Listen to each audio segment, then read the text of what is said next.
இந்த இனிமையான மாலை வேளையில் ஒரு இமயத்தோடு இணைந்து ஒரு இன்னிசை மன்றத்தை நடத்துவதற்கு பெரும் முயற்சி எடுத்து ஒரு ரசிகர் கூட்டத்தை எங்கள் முன்னால் அமைத்து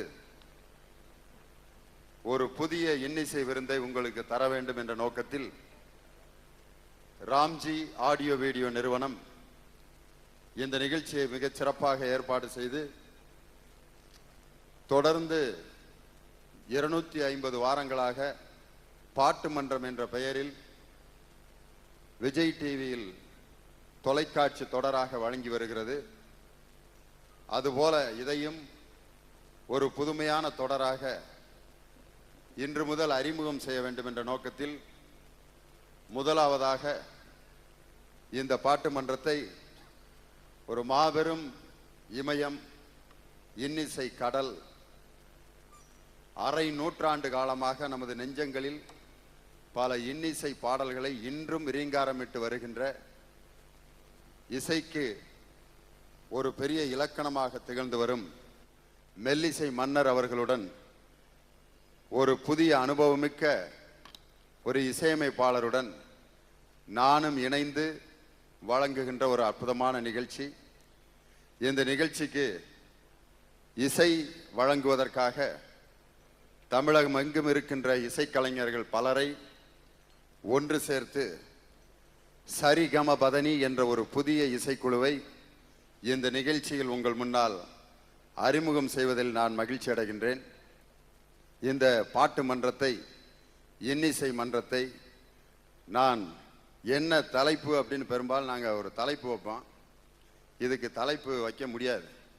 காரணம், மெல்லிசை மன்னர் அவர்கள் இங்கு நேரடியாக என்னோடு கலந்து அவருடைய பாடல்கள் அனைத்தையும் இங்கே பாடுவதென்றால் கிட்டத்தட்ட ஒரு 20 நாள் தொடர்ந்து உட்காந்து பாடணும். கின்ன சாதனை மாதிரி ஆகி போயிடும். அவருடைய பாடல்களில் மிக முக்கியமான மக்கள் அனைவரும் ரசித்த ஒரு 10 பாடல்களை தேர்வு செய்து அந்த பாடல்களை மெட்டமைக்கும் பொழுது இசையமைக்கும் போது அவருக்கு ஏற்பட்ட அனுபவங்களை உங்களுடைய பிரதிநிதியாக இருந்து அவரோடு பகிர்ந்து கொள்ளப் போகிறேன். இதுதான் இன்னைக்கு நடக்க போகிற நிகழ்ச்சி. இந்த நிகழ்ச்சியில் பெரும்பாலும் மெல்லிசை மன்னர் அவர்களுடைய புகைப்படத்தை நீங்கள் பார்த்தீங்கன்னா சிரிச்சுக்கிட்டே தான் இருப்பார். சிரித்த முகத்தோடு இருக்கக்கூடிய ஒரு புகைப்படம். அவரை நீங்கள் எந்த ஸ்டில்லில் பார்த்தீங்கன்னாலும் ஒரு பரந்த சிரிப்பு இருக்கும். அது மாதிரி இருக்கிறதுக்கு கொடுத்து வைக்கணும். சில பேர் பார்த்தீங்கன்னா எப்பயும் டென்ஷனாகவே இருப்பாங்க. ஒரு ஆள் இருக்கார், காலையில் 6:30க்கு டென்ஷனாக இருப்பார். இந்த இப்படியே இருப்பார், லீவ் மீ அலோன், நான் ரொம்ப டென்ஷனாக இருக்கேன், போ போ. அந்த ஆள்லாம் கண்டிப்பாக 40 வயசுக்கு மேலே இருக்க மாட்டார். மாத்திரை பாக்கெட்டை இடுப்பில் கட்டிக்கிட்டே அலைய வேண்டியதான். சம்பாதிக்கிறதெல்லாம் முக்கால்வாசி காசு டாக்டருக்கு தான் போகும். யார்? அந்த tension party. Kalaivanar NS Krishnan ரொம்ப கோபம் வந்துருச்சுன்னா படக்குன்னு கண்ணாடி எடுத்து முகத்தை பார்த்துருவாரான். இந்த முகம் எவ்வளவு கேவலமாக இருக்கு, அடைச்சி அப்படின்ட்டு உடனே அந்த கோபம் மாறிடும். ஒரு மனுஷன் கோபத்தை மறக்கிறதுக்கு அவர் கண்டுபிடிச்ச யுக்தியை பாருங்களேன். அது மாதிரி தான் இன்னைக்கு கண்ணாடி எடுத்து பார்க்கறது. இன்னைக்கெல்லாம் பெண்கள் எங்கெங்கே கண்ணாடி வைக்கணும்னு ஒரு விவஸ்தை இல்லாமல் வச்சுருக்காங்க. ஒரு அம்மா பர்சுக்குள்ளே கண்ணாடி வச்சுருக்கு.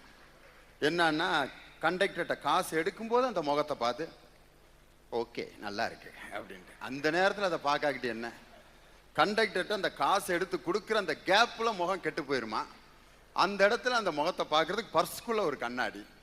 பெரும்பாலும் இன்னைக்கு இருக்க லேடிஸ் ஹேண்ட்பேக்லாம் பாருங்களேன், முழங்காலு கீழே தொங்கிட்டு இருக்கான். பிட் பாக்கெட் அடிக்கிறவன் ஈஸியாக அக்குற மாதிரி.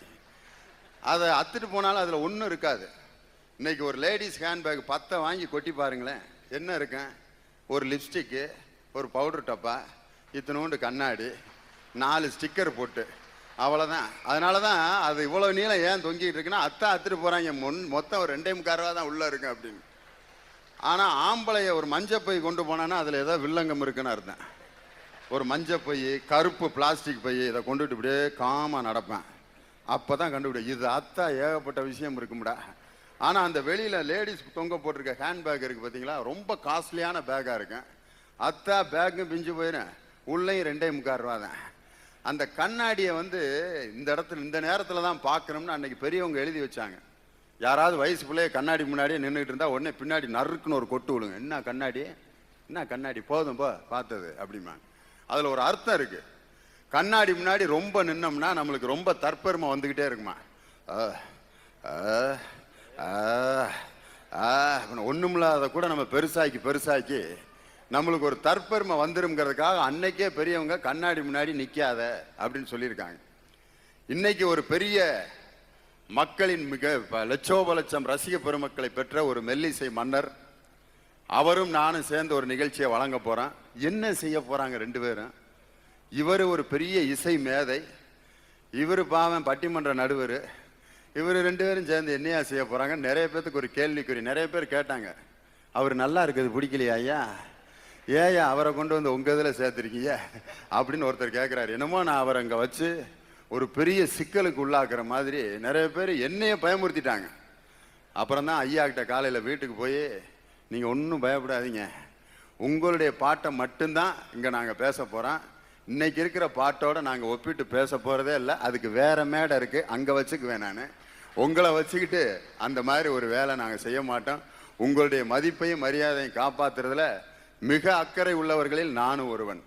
அந்த மாதிரி ஒரு ரசிகனும் கலைஞனும் எப்படி இருக்கணும்னா, ரெண்டு பேர் கண்டாக்டர்கிட்ட போனாங்க. டாக்டர் பேர் doctor Kannayiram, MBBS, DLO, FRCH, ABCD, EFGH, London, பயங்கரமாக போட்டிருந்தார். கீழே எழுதியிருந்தார் பார்வை நேரம் 6 to 9. அதில் ஒருத்தன் இப்படியே பார்த்தான், மாப்பிள்ள டாக்டருக்கே 6 to 9 தான் பார்வை தெரியுமாம்டா அப்படின்னா. உடனே கூட இருந்தேன், பார்வை நேரம்னா டாக்டருக்கு பார்வை தெரிகிற நேரமாடா, நம்மளை பார்க்குற நேரம்டா அப்படின்னா. அப்போ அப்படிலாம் எழுதி போட்டிருக்கணும், டாக்டர் நோயாளிகளை பார்க்கும் நேரம் அப்படின்லையா எழுதி போட்டிருக்கேன். டே, நாட்டில் எல்லாத்தையும் எழுதி போட முடியாதுடா, பஸ்ஸில் எல்லாத்தையுமே எழுதி போட்டிருக்காங்க. இவர் தான் டிரைவர், இவர் தான் கண்டக்டர், இதெல்லாம நாட்டில் எழுதி போடுவாங்க. பார்த்து தெரிஞ்சுக்கிற வேண்டியதான். நான் விளக்கம் சொல்லி பார்த்துருக்கேன், கேட்க மாட்டேன்ட்டான். நீ இரு, நான் மட்டும் போகிறேன் டாக்டர்கிட்ட. டாக்டர்கிட்ட உள்ளே போனால் அவர் வாரத்துக்கு ஒரு நோயாளி பார்க்குற பஞ்சத்தில் அடிபட்ட டாக்டர். வையா வையா வையா வையா நோயாளியே பார்த்து ரொம்ப நாள் ஆச்சுன்ட்டு அவர்கிட்ட இருக்க அஸ்திரத்தையெல்லாம் பயன்படுத்துகிறாரு. மூக்கில் டார்ச் அடிக்கிறாரு, வாயில் டார்ச் அடிக்கிறாரு, காதில் டார்ச் அடிக்கிறாரு, நெஞ்சில் ஸ்டெத்தை வச்சு 1 மணி நேரம் இழு இறக்கு இழு இறக்கு, பின்னால் திருப்பினாரு, மூச்சை எளியா விடியா விடியா ஒரேதான் விடியா அப்படின்னு. ஆனாது ஒரேதான் விடா, அப்படி விடக்கூடாதுன்னு தான் இங்கே வந்திருக்கேன், நீ என்னையா நீ அப்படின்ட்டு எல்லாம் பார்த்துட்டு கடைசியாக கேட்டார், இப்போ உங்களுக்கு என்ன செய்யுது அப்படின்னாரு. இதை முதலே கேட்டிருக்க வேண்டியதானே அப்படின்னு. கேட்குறதுக்கு சொல்லியா சார், எனக்கு எதை பார்த்தாலும் 1 மாசமா 2 தெரியுது சார்ன்றிருக்கேன். டாக்டர் கண்ணாடியை போட்டுக்கிட்டு இப்படி உத்து பார்த்து, அதுக்கு ஏன் 3 பேர் வந்து உட்காந்துருக்கிய அப்படின்னாரு. டாக்டருக்கு எதை பார்த்தாலும் 3 தெரிகிற வியாதி, ஆஸ்பத்திரி விளங்குமா? அப்பையும் உட்காந்துருக்கான் அவன். உட்காந்துருந்தவனா டாக்டர் ஒரு போர்டை காமிச்சு, அங்கே இருக்க போர்டை வாசியான் இருக்காரு. தெரியலிங்க, இருக்கிறதுலே பெரிய எழுத்து இருக்குவார், அதை வாசி. தெரியலிங்க ஐயா, இருக்கிறதுலே பெரிய எழுத்துருக்கு பாரு மேலே, அதை வாசி அப்படின்னு. தெரியாதுங்க. என்னையா அதுக்கு பேர் கண்ணா அப்படின்றிருக்காரு. எனக்கு எழுத பிடிக்க தெரியாதுங்கன்றிருங்க. முதலே சொல்லி தொலைய வேண்டியதானே அப்படின்னு. நீ முதலே கேட்டு தொலைய வேண்டியதானே. என்னையா டாக்டர், 2 பேர்த்துக்கு சண்டை. அப்புறம் டாக்டர் ஒரு கண்ணாடியை மாட்டி விட்டார். இவர் வீட்டுக்கு போய் தன்னுடைய மனைவியை கூப்பிட்டுங்க, வாடி எப்படி கண்ணாடி. அந்த அம்மா சொல்லியிருக்குது, உன் வீடு இல்லையா, உன் வீடு கடைசி வீடு. ஏயா சாயங்கால நேரத்தில் வீட்டு மாதிரி வந்துக்கிட்டு வாடிங்கன்னு வேற கூப்பிட்டுக்கிட்டு இருக்க. ஏற்கனவே அந்த சந்தேகப்பட்டு அடி பின்னிக்கிட்டு இருக்கான், நீ வேற 7 மணிக்கு வந்து அடிச்சுக்கிட்டு இருக்கேன்னு சொல்லி அந்த அம்மா நொந்து போய் விரட்டி விட்டுருக்கு. ஒரு டாக்டரும் நோயாளியும் இப்படி இருந்தா அந்த மருத்துவமனை மாதிரியா இருக்கான்? இல்ல. ஒரு இசையமைப்பாளனும் ரசிகர்களும் எப்படி இருக்க வேண்டும் என்பதற்கு இலக்கணமாக இருந்தவர் மெல்லிசை மன்னர் அவர்கள். அவரோடு இன்று இணைவதில் நான் மிகவும் மகிழ்ச்சி அடைகிறேன். காரணம் என்ன அப்படின்னு சொன்னா, இன்னைக்கு டென்ஷனே இல்லாத ஆட்கள் தான் வாழ்க்கையில வெற்றி பெறுவாங்க. ஒரு டாக்டரே எடுத்துக்கிங்களேன், சில டாக்டருக்கு பேசியே பாதி வியாதியை குணப்படுத்திடுவாங்க. பார்த்துருங்களா? வாங்க வாங்க, என்ன பார்க்கவே முடியல, சட்டம் எங்கே எடுத்த ஊன்ட்டு 1/2 மணி நேரம் பேசி நம்மளை டாக்டர் ஏற்றுக்கிட்டாருங்கிறதுலே அவன் என்ன வியாதிங்கிறதே மறந்துடுவான். இப்போ உனக்கு என்ன செய்யுதுன்றதே மறந்து போச்சு டாக்டர், நீங்கள் அம்புட்டு கேள்வி கேட்டீங்கன்ட்ட. அப்படித்தான் இருக்கணும். சில டாக்டருக்கு புது வியாதியை உண்டாக்கி விட்டுருவான். சில பேர் உள்ளே வந்தோடனே நெஞ்சு சைடில் வலிக்குது சார். அப்படியா? சாயந்தரம் மயக்கம் வரணுமே அப்படின்னா, இல்லையே வரலையே அப்படின்னு. அன்னைக்கு சாயங்காலம் அவனுக்கு மயக்கம் வரும். ஏன்னா டாக்டர் ஏற்படுத்துவார் அதை. நைட்ல தூக்கம் வராம ஒரு 3 மணிக்கு எந்திரிப்பீங்களோ அப்படிம்பாரு. இல்லையே, இது வரைக்கும் நான் எந்திரிச்சதே இல்லையே. ஆனா அன்னைக்கு காலையில எந்திரிப்பேன். ஏன்னா இந்த டாக்டர் புதுசா உண்டாக்கி விடுவார் இதெல்லாம். இந்த மாதிரி சில பேர் ஒரு வியாதியோட போனவன ஒரு 15 வியாதியோட சேர்த்து அனுப்பிச்சு விட்டுருவாங்க. கலகலப்பா பேசக்கூடிய டாக்டர்கள் வெற்றி அடைவார்கள். வாழ்க்கையில அதே மாதிரி நல்ல கலகலப்பா பேசக்கூடிய ஆசிரியர்களும் வெற்றி அடைவாங்க. சில பேர் மாணவர்கள் அருமையா மாணவர்கள்ட்ட அப்படியே கலகலகலன்னு பேசுற வாத்தியாரை ஏத்துக்கிடுவான். இவர் தான்டா வாத்தியார் அப்படின்னு. ஒரு வாத்தியார் மாணவன்கிட்ட கேட்கக்கூடாத கேள்வி ஒன்று கேட்டார். மாணவர்களே, இப்பொழுது எனக்கு ஒருவன் 1 பாட்டில் விஷம் தருகிறான். அதை என்னை குடிக்க சொன்னால் நீங்கள்லாம் என்ன செய்வீங்க? உடனே ஒருத்தன் எந்திரிச்சான். சார், உங்களை குடிக்க விட மாட்டேன் சார், அதை நான் வாங்கி குடிச்சிருவேன் சார். ஆஹா, மாணவன்னா நீ தான்டா. ஏன்டா நீ குடிக்கிற அப்படின்னு. இது உங்கள்கிட்ட பாடம் கேட்கறத விட விஷத்தை குடிச்சிட்டு சாகிறது எவ்வளவோ மேல் சார்னா. வாத்தியார் இப்படியே பார்த்தாரு. ஐயோ, நம்மளை மேல அன்பா இருக்கிற மாதிரி தெரிஞ்சே இப்படி போட்டானேன்ட்டு. காரணம் என்னன்னா, அந்த ஆசிரியருடைய பாடம் அவனுக்கு விஷத்தை விட கொடுமையா இருக்கு. ஆனால் எத்தனையோ ஆண்டுகளுக்கு முன்னால் தொடங்கிய அந்த இசை பயணம் இன்று தொடர்ந்து இன்னும் நம்மை மகிழ்வித்துக் கொண்டிருக்கக்கூடிய அந்த மெல்லிசை மன்னர் இன்னைக்கு அவரை இந்த மேடைக்கு அழைப்பதற்கு முன்னால் அவர் இசையமைத்து இன்னும் மக்கள் மனதில் ரீங்காரமிட்டு கொண்டிருக்கக்கூடிய ஒரு அற்புதமான பாடல் இப்பொழுது அந்த பாடல் இசைக்கப்படுகிறது. அதன் பின் நீங்கள் ஆவலோடு எதிர்பார்த்து கொண்டிருக்கக்கூடிய மெல்லிசை மன்னர் அவர்களும் நானும் இணைந்து வழங்கும் இன்னிசை மன்றம் தொடரும். அந்த நாள் ஞாபகம் நெஞ்சிலே வந்ததே, நண்பனே நண்பனே நண்பனே.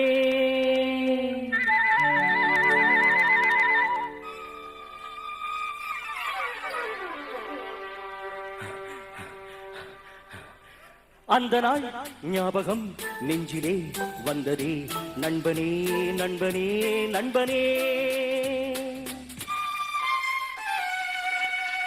இந்த நாள் அன்று போல் இன்பமாய் இல்லையே, அது ஏன் ஏன் ஏன் நண்பனே. அந்த நாள் ஞாபகம் நெஞ்சிலே வந்ததே, நண்பனே நண்பனே நண்பனே. இந்த நாள் அன்று போல் இன்பமாய் இல்லையே, அது ஏன் ஏன் நண்பனே.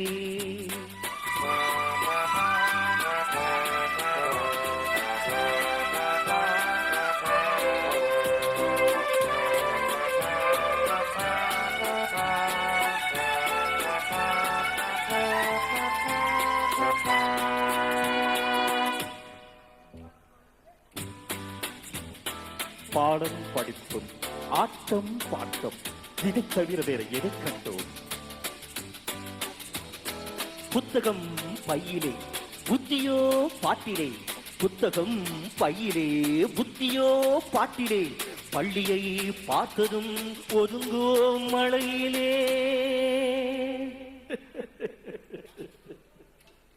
நித்தமும் நாடகம் நித்தமும் நாடகம், நினைவெல்லாம் காவியம்.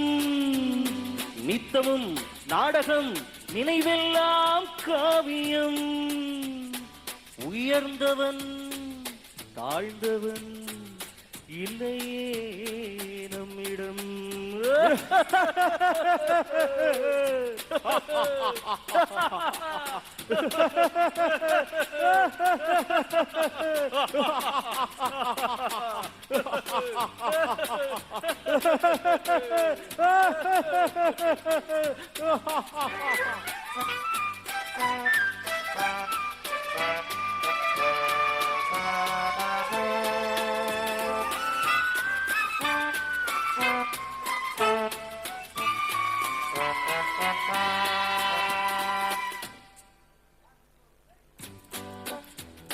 பள்ளியை விட்டதும் பாதைகள் மாறினோம்.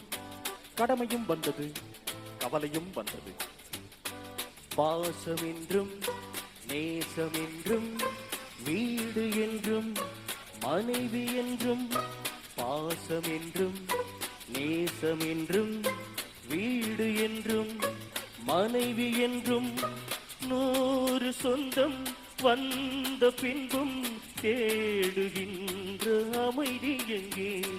100 சொந்தம் வந்த வந்த பின்பும் தேடுகின்ற அமைதி எங்கே, அமைதி எங்கே?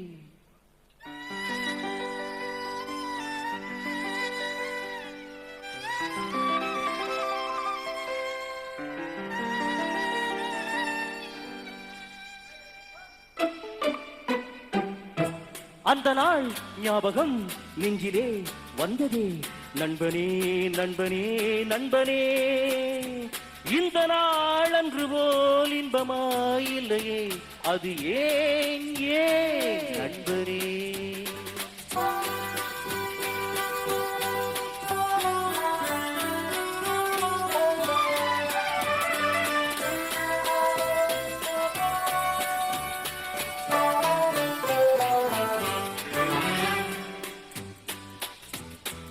அவனவன் நெஞ்சிலே 1000 பாதைகள், அழுவதும் சிரிப்பதும் ஆசையின் விளைவுகள். பெரியவன் சிறியவன், நல்லவன் கெட்டவன், உள்ளவன் போனவன் உலகிலே பார்க்கிறோம். எண்ணமே சுமைகளா, இதயமே பாரமா, எண்ணமே சுமைகளாய், இதயமே பாரமாய். தவறுகள் செய்தவன் எவனுமே தவிக்கிறான், அழுகிறான். தவறுகள் செய்தவன் எவனுமே அழுகிறான், எவனுமே அழுகிறான். அந்த நாள் ஞாபகம் நெஞ்சிலே வந்ததே, நண்பனே நண்பனே நண்பனே. இந்த நாள் அன்று போல் இன்பமாயில்லையே, அது ஏன் ஏன் நண்பனே?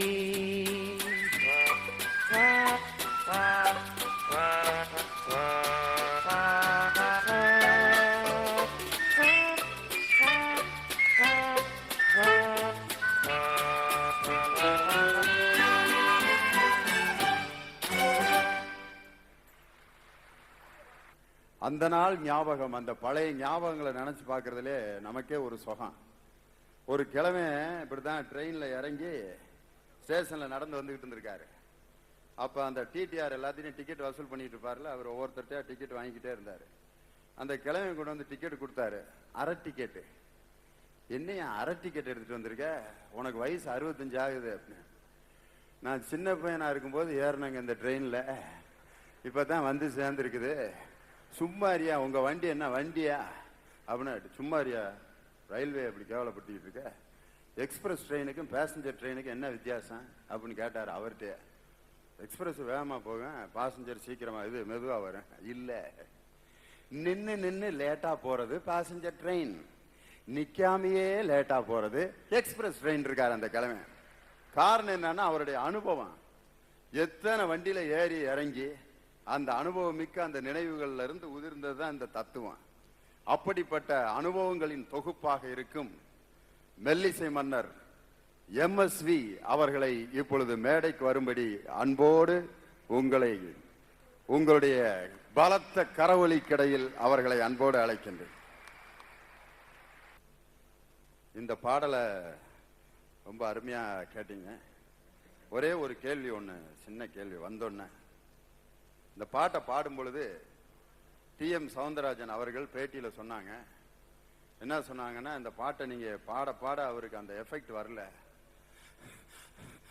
பத்தாதியா அப்படின்னு ஸ்டுடியோனுடைய அந்த கேட்ல இருந்து அங்கிருந்து ஓட வந்து வேகமா ஓடி வந்து அந்த கேபின்குள்ள நுழைஞ்சு ஆரம்பி அந்த நாள் ஞாபகம் கரெக்ட் அப்படின்னு சொல்லி அவர் அந்த பாடுபடுத்திருக்கீங்க. அன்னைக்கு பேட்டியில அவர் சொன்னார்.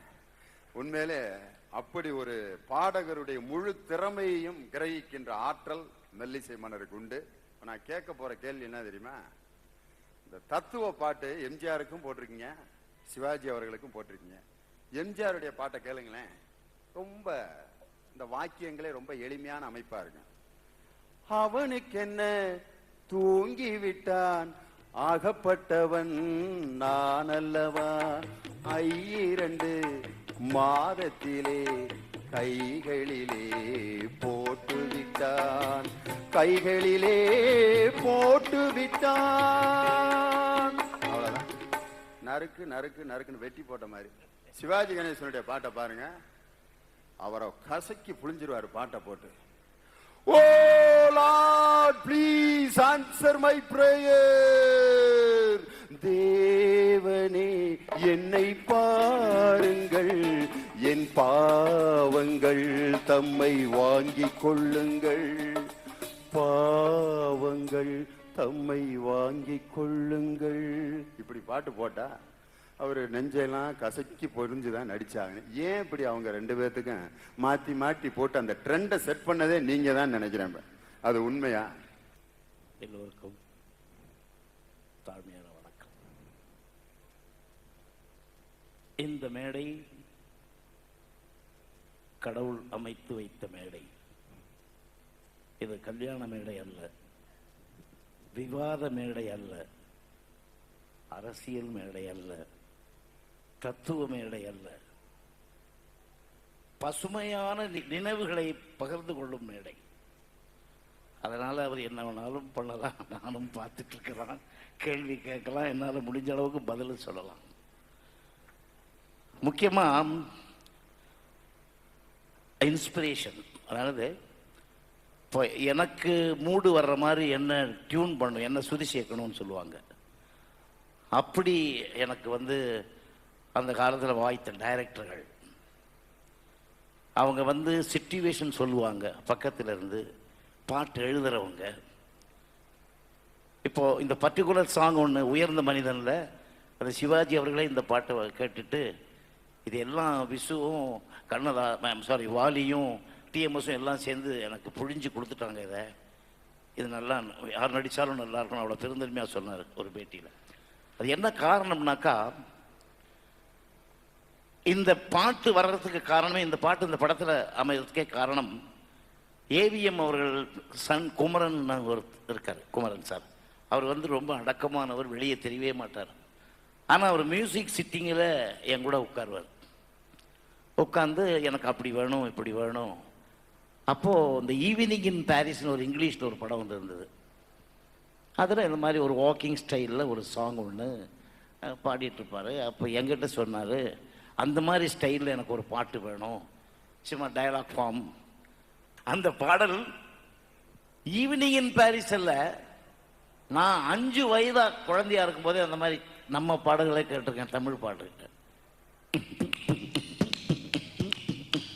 கோபால ஆடு குறுக்கப்படுத்துக்கிச்சான், குறுக்கப்படுத்த ஆடு கும்மி அடிச்சுக்கிச்சான், போட்டுக்கிச்சான், மாட்டிக்கிச்சான், அந்த நாள் ஞாபகம். இப்படி ஸோ அந்த காலத்தில் செய்யாத ஒன்று நம்ம ஒன்றும் புதுசாக செஞ்சிடல.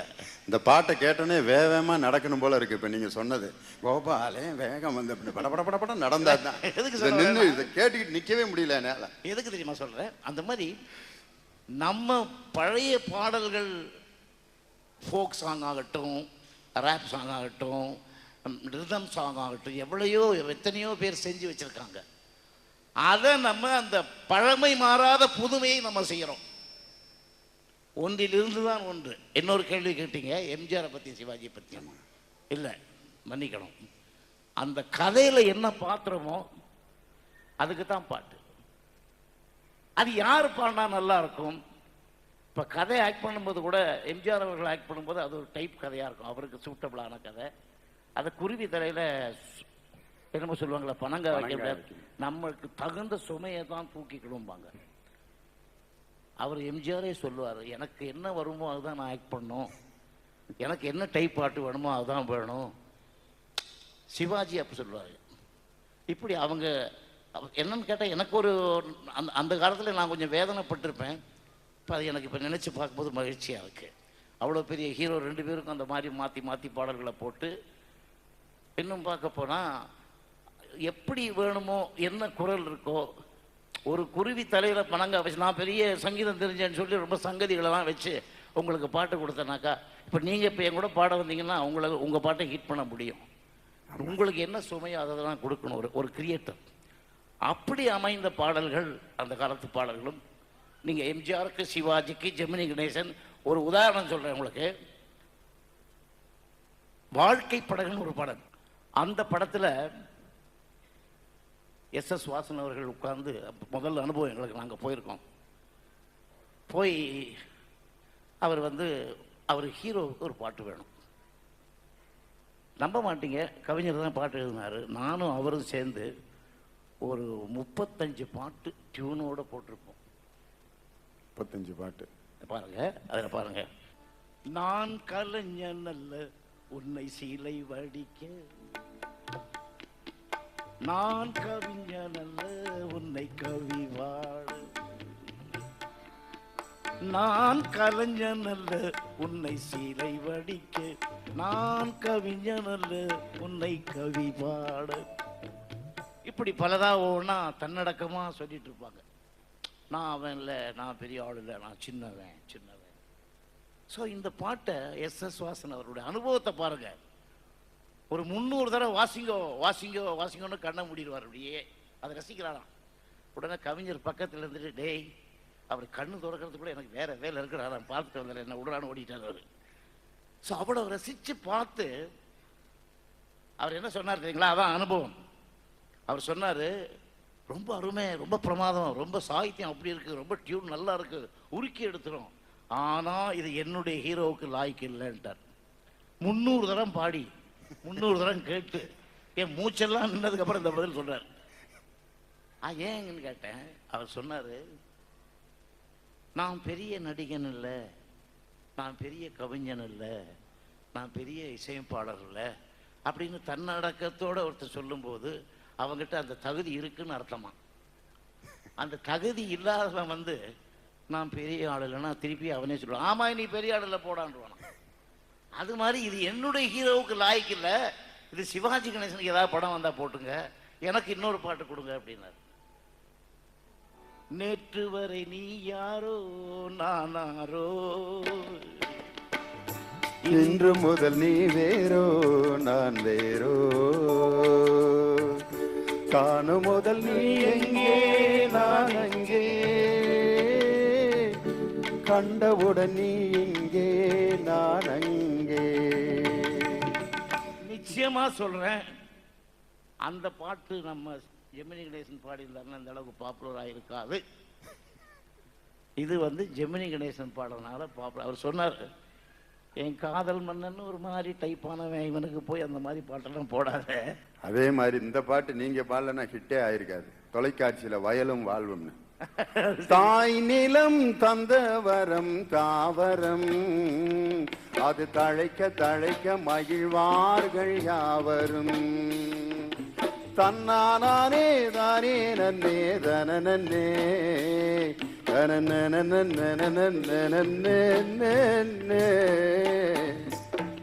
தந்தரானே நானே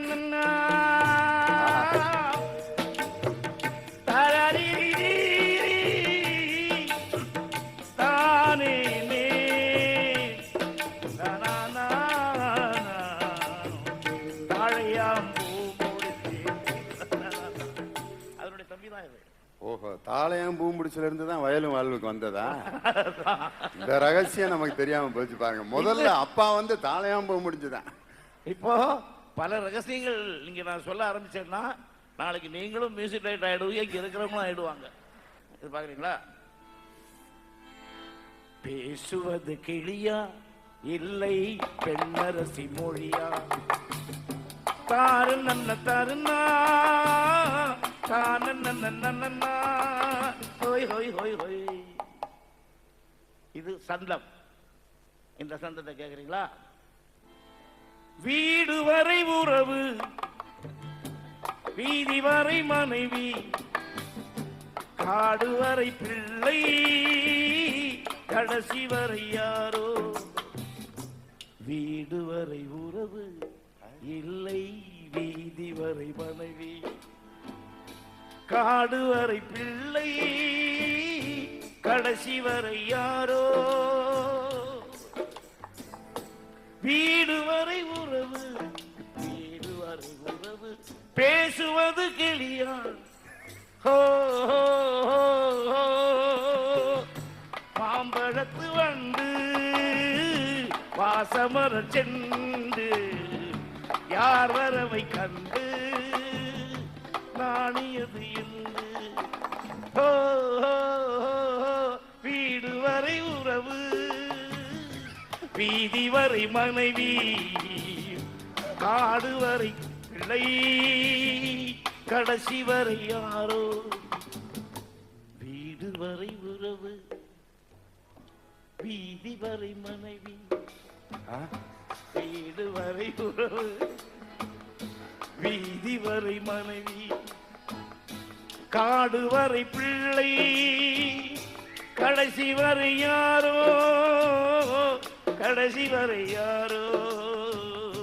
இதுக்கு என்ன சொல்றீங்க சாமி? கடைசி வரை நீங்கதான் வீடு வரை உறவு பேசுவது கிளியா மாம்பழத்து வண்டு. பாருங்களேன் எவ்வளவு சின்ன ரகசியம். சின்ன ஆசை சின்ன சின்ன ஆசை. ஏன் சொல்றேன்னாக்கா இதுதான் ஒரே சந்தம். அந்த சந்தத்துக்கு பலவித சாயத்தை தடவ வேண்டியதான் இசையமைப்பாளர். இன்னொரு கேள்வி எம்ஜிஆர் தொடர்பானது. எம்ஜிஆர் பெரும்பாலும் படத்துல தண்ணி போட்டு நடிக்க மாட்டாரு. ஆனா அவரை தண்ணி போட்டு ஆடுற மாதிரி நீங்க ஒரு பாட்டு போட்டு கொடுத்தீங்க அவருக்கு. அவரும் சரோஜா தேவி ஆடிட்டு வருவாங்க. ஆனா அந்த இடையில ஒரு சவுண்டு கொடுத்தீங்க. அதனுடைய காரணம் என்ன எனக்கு விளங்கவே இல்லை. உங்களை பார்க்கும்போது கேட்க நினைச்சேன். ஜவ்வாது மேடையிட்டு சக்கரையில் பந்தலிட்டு செவ்வாழை காலெடுத்து வா வா வா செம்பாதுளை பிளந்து தா தா தா கேட்க நினைச்சேன்.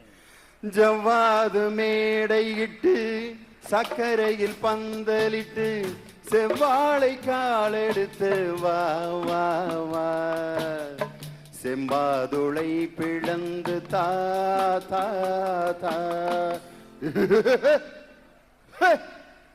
ஜவ்வாது மேடையிட்டு சக்கரையில் பந்தலிட்டு. சந்தேகமா இருக்கு எனக்கு,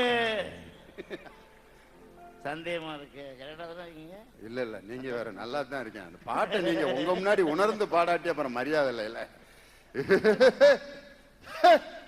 அது ஏன் போட்டீங்கன்னு கேட்டேன். தண்ணி போறவங்க யாராவது இவ்வளவு சுருதி சுத்தமா கத்த முடியுமா? அது டீசிங் டீசிங். அங்கதான் அந்த கிண்டலே இருக்கு. ஒரு ரகசியம் இருக்கு. கொஞ்சம் ரகசியமா சொல்லவா? சும்மா சொல்லுங்க. வேணாம், இதுக்கு வம்பு. எது மேற்படி விஷயம் எதுவும் சொல்ல போறீங்க? அந்த மீனிங் இலை காய் மறைவு. அந்த எது சொன்னாலும் சில விஷயங்கள், அதாவது சொல்லுவாங்க இல்லையா, ஜவ்வாது மேடையிட்டு சர்க்கரையில் பந்தலிட்டுலாம், எல்லாம் ஜவ்வாது மேடை தான், சர்க்கரையில் பந்தல்லாம். அதுக்கு விளக்கம் சொன்னாக்க அவ்வளவுதான், ஏ சர்டிஃபிகேட் போட்டுருவாங்க அந்த பாட்டு மன்றத்துக்கு. அதுதான் சார் ஒரு கவிஞனுடைய திறமை. அப்புறம் இன்னும் ஒரே ஒரு இலை மறைவு காய்வு இல்லாமல் விஷயத்தை சொல்லிடணும்.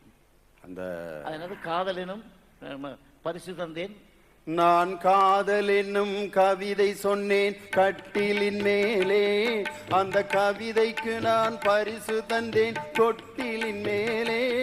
ஆரிரோ ஆரிரோ ஆரிரோ ஆராரோ. எவ்வளவு பெரிய விஷயம் பாருங்க அந்த சாங்ல, அந்த தத்துவம், அந்த அர்த்தம் பாருங்க. அது இலை மறைவு காய் மறைவாக இருக்கணும். இந்த பாட்டு ஒரு லலபி சாங் தானே இது? ஆமா. இந்த சாங் நாங்க என்ன பண்ணோம், அது ரொம்ப பேருக்கு தெரியாது. சொல்லுங்க. கம்போஸ் பண்ணி, ஏன் வார்த்தையில குழந்தைய தூங்க வைக்கணும், சும்மா விசில்லையும் ஹம்மிங்லையும் தூங்க வைக்கலாமே அப்படின்னு நாங்கள் ஒரு முடிவெடுத்தோம். பீம்சிங் டைரக்ஷன். பீம்சிங்கை பொறுத்த வரைக்கும் அவர் என்ன சொன்னாலும் என் வழிக்கு வருவார், நான் என்ன சொன்னாலும் அவர் வழிக்கு வருவோம். டேஸ்ட். ஒரு டைரக்டருக்கும் மியூசிக் டைரக்டருக்கும், ஒரு கவிஞருக்கும் ஒரு மியூசிக் டைரக்டருக்கும், ஒரு பாடகருக்கும் ஒரு மியூசிக், எல்லாம் அண்டர்ஸ்டாண்டிங் தான். அதனாலதான் இந்த கூட்டணி ரொம்ப நாளா நீடிச்சிருக்கு. கண்டிப்பா டீம் ஒர்க், டீம் ஒர்க். இந்த பாடல்களெல்லாம் பெருமை பெற்றது, புகழ் பெற்றது. அதாவது மார்டல் மேன் இமார்டல் மெலடிஸ், இறக்கும் மனிதர்கள் இரவா பாடல்கள் அப்படிங்கிற லிஸ்ட் வரணும்னா எனக்கு ஒருத்தனுக்கு மட்டும் அந்த பெருமை இல்லை, அந்த புகழ்ச்சி இல்லை, அந்த மகிழ்ச்சி இல்லை. என் கூட சேர்ந்த டீம். இப்போ நான் சொல்ல வந்து என்னன்னா, இந்த பாட்டை என்ன பண்ணோம், ஒரு வித்தியாசமா ஒரு விசில்ல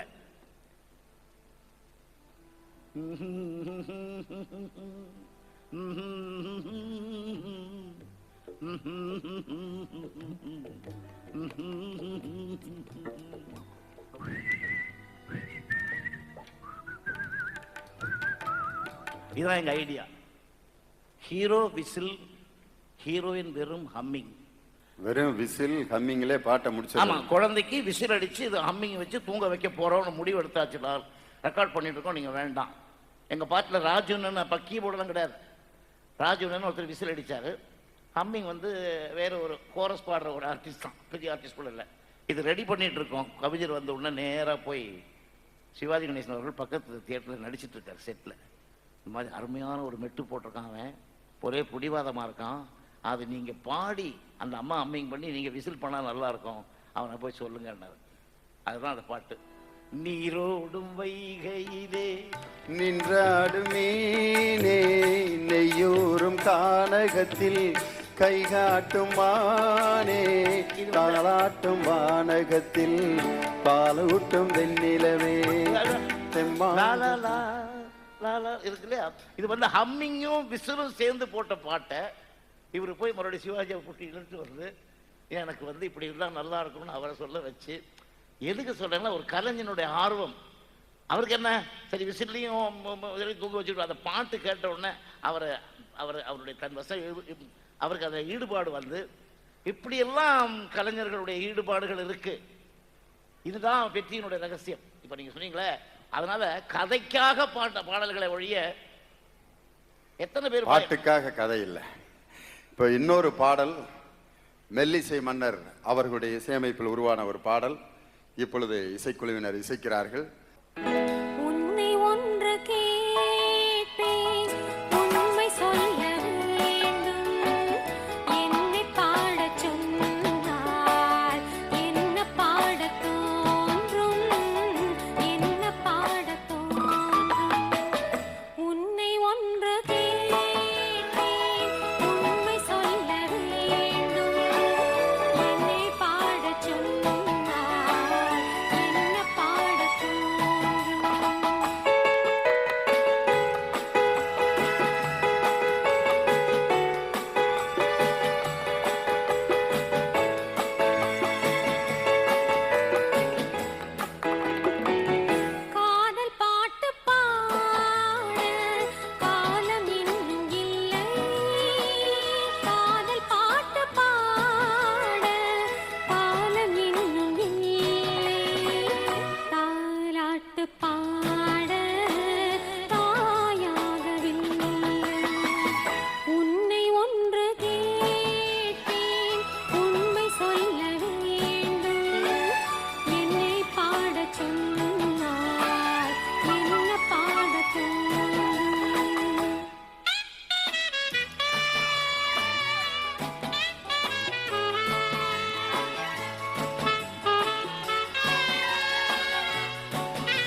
உயிரெல்லாம் பாசம் அப்படின்னு ஒரு வார்த்தை வருது இதுல.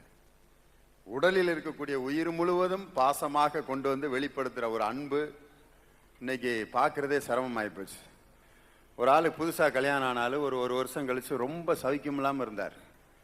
அந்த அம்மா வந்து அழுதுகிட்டே நினைச்சு, என்னங்க இப்படி சவிக்கம் இல்லாம போயிட்டீங்க, என்னடி செய்யறது, இன்னும் ஒரு 2-3 நாள்ல நான் போயிடுவேன் போல இருக்கு, நீ ஒரு சத்தியம் பண்ணி கொடு, நான் இறந்த பிறகு நீ இன்னொரு கல்யாணம் பண்ணிக்கணும். ஏங்க இப்போ போய் அதை பற்றி பேசுறீங்க, அதுவும் நான் யாரை சொல்கிறேனோ அவனை தான் கல்யாணம் பண்ணிக்கணும், முனியாண்டி இருக்கான் பாரு அவனை கல்யாணம் பண்ணிக்க. இல்லைங்க வேணாங்க, அவன் உங்கள் எதிரிங்க, அதனால தான் உன்னைய கல்யாணம் பண்ணிக்க சொல்கிறேன், அவனை பழி வாங்கிறதுக்கு எனக்கு இதை விட வேற வழியே தெரியலடின்னு இருக்கான். அவன் குடும்ப வாழ்க்கை எப்படி நடந்துக்கிட்டு இருக்கு பாருங்களேன். காரணம் என்னன்னா, வீட்டில் அந்த பிள்ளை இருக்கிறதே அவன் வந்து சுமையா நினைச்சு சவிக்கம் இல்லாமல் போய் அதன் பிறகு தன்னுடைய எதிரியை பழி வாங்குறதுக்காவது இவ பயன்பட மாட்டாளான்னு ஒருத்தன் சிந்திச்சிருக்கான் பாருங்க. சில பேர் பொண்ணை கட்டி கொடுத்து வழி அனுப்புவாங்க, பார்த்துருப்பீங்க. அப்போ அப்பா தேம்பி தேம்பி அழுவார், பத்திரமா போயிட்டு வாமா. உடனே மருமையும் சொல்லியிருக்கேன், மாமா கவலைப்படாதீங்க மாமா, உங்கள் மகளை நான் கண்கலங்காமல் பார்த்துக்கிறேன். ஐயா நான் என் மகளை நினச்சி அழுகலை ஐயா, உன்னைய நினச்சி தாயா அழுகிறேன். 23 வருஷமா நான் பட்ட அவஸ்தை எனக்கு தானே தெரியும், நல்லாடுறா மாராசா அப்படின்ட்டு அவனை பார்த்து அழுதுருக்கார் அந்த ஆள். இன்னைக்கு வந்து அந்த மாதிரி இருக்குது அன்பு. அப்படிப்பட்ட அந்த அன்பில் உன்னை ஒன்று கேட்பேன் உண்மை சொல்ல வேண்டும், என்னை பாடச் சொன்னால் என்ன பாடத் தோன்றும் அப்படிங்கிற பாட்டில் ஒரு வரலாறே ஒளிந்திருக்கிறது. இப்பொழுது மெல்லிசை மன்னர் அவர்கள் அந்த பாட்டுக்கு விளக்கம் கொடுக்க வர்றாரு. இந்த பாட்டு உண்மையிலே பாட்டுக்கு மெட்டு போட்டிங்களா இல்லை மெட்டு போட்ட பிற்பாடு கவியரசு அவர்கள் பாட்டு எழுதினாங்களா அப்படிங்கிறது எங்களுக்கு இப்போ தெரிஞ்சாகணும். ஏன்னா இப்போ மெட்டுக்கு பாட்டா பாட்டுக்கு மெட்டான்னு கேட்டால் ரெண்டும் கிடையாது, துட்டுக்கு பாட்டுங்கிறாங்க. அதனால வந்து பார்த்தீங்களா நீங்க எப்படி எழுதிருக்கீங்க அப்படின்னு சொல்லி நீங்க கொஞ்சம் சமயத்தில் எமோஷன் ஆயிடுறீங்க, கொஞ்சம் அடக்கி வாசிங்க. அதாவது படத்துல ஏன் பாட்டு வைக்கிறோம், ஒரு ரிலீஃப். அதே டயத்தில் இதே டயலாக சொல்லாமல, தப்பு இல்லையே, பாட்டா சொல்லணும். அப்படிங்கும்போது அதுக்கு ஒரு பக்குவம் என்னன்னு கேட்டால் நளினம். இப்போ கவிஞர் வந்துடுவார், வந்த உடனே என்னடா சந்தமா சொந்தமா, சொந்தத்துக்கான்னு கேட்பார். நான் சொன்னேன், பந்தத்துக்கு ஏதாவது எழுதாம கொஞ்சம் பார்த்து நல்லதாக எழுதுங்க ஐயா அப்படின்னு 2 பேரும் தகராறு வரும். ஸோ இது வந்து மேட்டர் சொல்லி ஆகணும். எடுத்த உடனே டயலாக் மாதிரி இருக்கே அப்படின்னேன் கவிஞர்கிட்ட. இல்லைடா ட்ரை பண்ணி பாரு, இது நம்ம சப்ஜெக்ட் நல்லா இருக்கும். அப்புறம் இதுக்கு வந்து உன்னை ஒன்று கேட்பேன் உண்மை சொல்ல வேண்டும், என்னை பாட சொன்னா என்ன பாட தோன்றும். இது மெட்டு. இதுக்கு முன்னால உன்னை ஒன்று கேட்பேன் உண்மை சொல்ல வேண்டும், உன்னை ஒன்று கேட்பேன் உண்மை சொல்ல வேண்டும், என்னை பாட சொன்னால் என்ன பாட தோன்றும். இப்படின்னு ஒரு மெட்டு போட்டிருந்தேன். ஒரே இது வந்து மெட்டுக்கு பாட்டு அல்ல, பாட்டுக்கு மெட்டு. ஒரு சந்தத்தை கொடுத்தா அந்த சந்தத்துக்கு ஒரு 5, 6, 7, 8, 10, 12 டியூன்லாம் போட்டு சமயத்தில் நிறைய போடுவோம், திருப்தி 6 வரைக்கும் போட்டு அப்படி வந்து டியூன் இது. அதனால இது வந்து மேட்டருக்கு மீட்டர், மீட்டருக்கு மேட்டர் அல்ல. இப்படி ஒரு லாங்குவேஜா மேட்ரு மீட்ரு பார்த்தீங்களா? இப்போ இங்கே மீட்ருங்கிறத எதுக்கு பயன்படுத்துகிறாங்கன்னா, சம்பளம் வாங்குறதுக்கு. ஆஃபீஸில் சம்பளம் வாங்குற, என்ன மீட்ரு ஆயிடுச்சா அப்படின்னா என்ன அர்த்தம்னா சம்பளம் கிடச்சிருச்சா. இது எதில் இருந்து வந்துச்சுன்னா இந்த ஆட்டோ டாக்ஸியில் வந்தது. அவங்க சம்பளத்தை குறிக்கிறது அந்த மீட்ரு தான். அதுலேருந்து இன்னைக்கு வந்து அந்த சம்பளத்தை குறிக்கிற வார்த்தை மீட்ரு ஆகி போச்சு. மேட்ரா மீட்ராங்கிறதுல அன்னைக்கு பிரச்சனை வந்து கடைசிக்கு மேட்ருக்கு தான் மீட்ரு ஆகிருக்குது. அதுதான் உண்மை. அதனாலதான் அதில் ஒரு இன்ஸ்பிரேஷன் வந்தது. ஒரு ஒரு பாட்டுக்கு அப்படி தான் சந்தத்துக்கா சொந்தத்துக்கான்னு கேட்டோம். அப்போ ஒரு பல்லை கொடுத்தாரு, அவர் பல்லை கொடுக்கிறாரு. அதுக்கப்புறம் தான் டியூன் வந்தது. கொடிய செய்ததும் காற்று வந்ததா, காற்று வந்ததும் கொடிய செய்ததா அப்படின்னா சந்தத்துக்கா சொந்தத்துக்கான்னு கேட்டேன் சார். எதுக்கப்புறம் எது அப்படின்னு உங்களுக்கு புரிய வைக்கிறதுக்காக இதுல ஒரு 50 கேள்வி அவர் திரும்ப கேட்டிருக்காரு பாருங்க. சோ இது இப்படி வந்தது. எதுக்கு அப்புறம் எது கொடியசைனதுனால காற்று வந்தா, மெட்டு போட்டதுனால டியூன் வார்த்தை வந்ததா, இல்ல வார்த்தைக்கு மெட்டு வந்ததானே? இந்த 1000ல் ஒருவன் படத்துல ஒரு பாட்டு போட்டாருன்னு சொன்னீங்க பாருங்களேன், அந்த பறவையை காட்டுற மாதிரி. அதான் அதுல என்ன ஒரு விளக்கம்னா, மாடர்ன் டெஸ்ட்ல ஒரு பாட்டு ஒண்ணு பாரதிதாசன் அவர்கள் எழுதியிருக்கார். அவர் என்ன எழுதினாரு, அதோ பாரடி என் கணவன், ஒரு ஒரு பாட்டு ஒன்று இருக்கு, ரொம்ப பழைய பாட்டு. இதுக்கு அவர் வந்தார், டிஆர்எஸ் ரொம்ப டிஆர்எஸ் அவர் இன்ட்ரெஸ்டாக கேட்டார். அவர் 2 பேரும் ரொம்ப நல்லா பேசிக்குவாங்க. என்னப்பா டிஆர்எஸ், இந்த பாட்டுக்கு மிட்டு போட்டிருக்கானே, அவனுக்கு தமிழை பற்றி ஏதாவது தெரியுமா அப்படின்னு கேட்டார். ஏங்க, அவர் பெரிய மியூசிக் டேரக்டருங்க. சரிப்பா, தமிழ் தெரியுமா அவனுக்கு? இல்லைங்க, அவர் தெலுங்கில் ரொம்ப ஃபேமஸ்ஸு, சம்சாரம்னு ஒரு பாட்டு பாடியிருக்காரு, அது ரொம்ப ஹிட்டு சாங். அவனுக்கு கட்ட வண்டி ஓட்டி பழக்கம் இருக்கா அப்படின்னு சொல்கிறேன். இல்லைங்க, என்னங்க மியூசிக் டேரக்டர் போய் கட்ட வண்டி ஓட்டி டிஆர்எஸ் கேட்குறாரு. நான் என்ன பண்ணேன், அதோ பாரடி என் கணவன் சூண்டி காமிக்கிறேன். இவன் அதோ பாரடி என் கணவன் நீங்க இருக்கிற மாதிரி நீங்க பக்கத்தில் அடிக்கிற மாதிரி. சோ அந்த மெட்ல என்ன இருக்கு, அதோ அந்த பறவை போல வாழ வேண்டும், இதோ இந்த அதோ அந்த அதோ பறவை அங்க பறக்குது, அந்த டிஸ்டன்ஸ் தெரியணும் தூரத்துல அப்படின்ட்டு அதோ அந்த பறவை போல, அதோ அந்த பறவைனாக்க அந்த பறவை காலுக்கிட்ட பறக்குமா, எந்த பறவையாது எவ்வளவு கரெக்டா காமிச்சிருக்காரு. அதுதான். அப்போ அந்த மெட்டிலேயே டியூன் இருக்கு, அதை கண்டுபிடிக்க வேண்டியது அடியனுடைய வேலை. அதான் அந்த எங்க வீட்டு பிள்ளையில கூட பாத்தீங்கன்னா, ஒரு ஊர்ல இருந்து மாந்தோப்பு தங்கின பக்கத்துல, அதுதான். அப்போ அந்த மெட்டிலேயே டியூன் இருக்கு, அதை கண்டுபிடிக்க வேண்டியது அடியனுடைய வேலை. அதான் அந்த எங்க வீட்டு பிள்ளையில கூட பாத்தீங்கன்னா, ஒரு ஊர்ல இருந்து மாந்தோப்பு தங்கின பக்கத்துல தான் இருக்கேன், அந்த டிஸ்டன்ஸை விளக்குற மாதிரி தான் போட்டிருப்பாரு. நான் மாந்தோப்பில் இருக்குல்ல, நான் மாந்தோப்பில் நின்றிருந்தேன், அவள்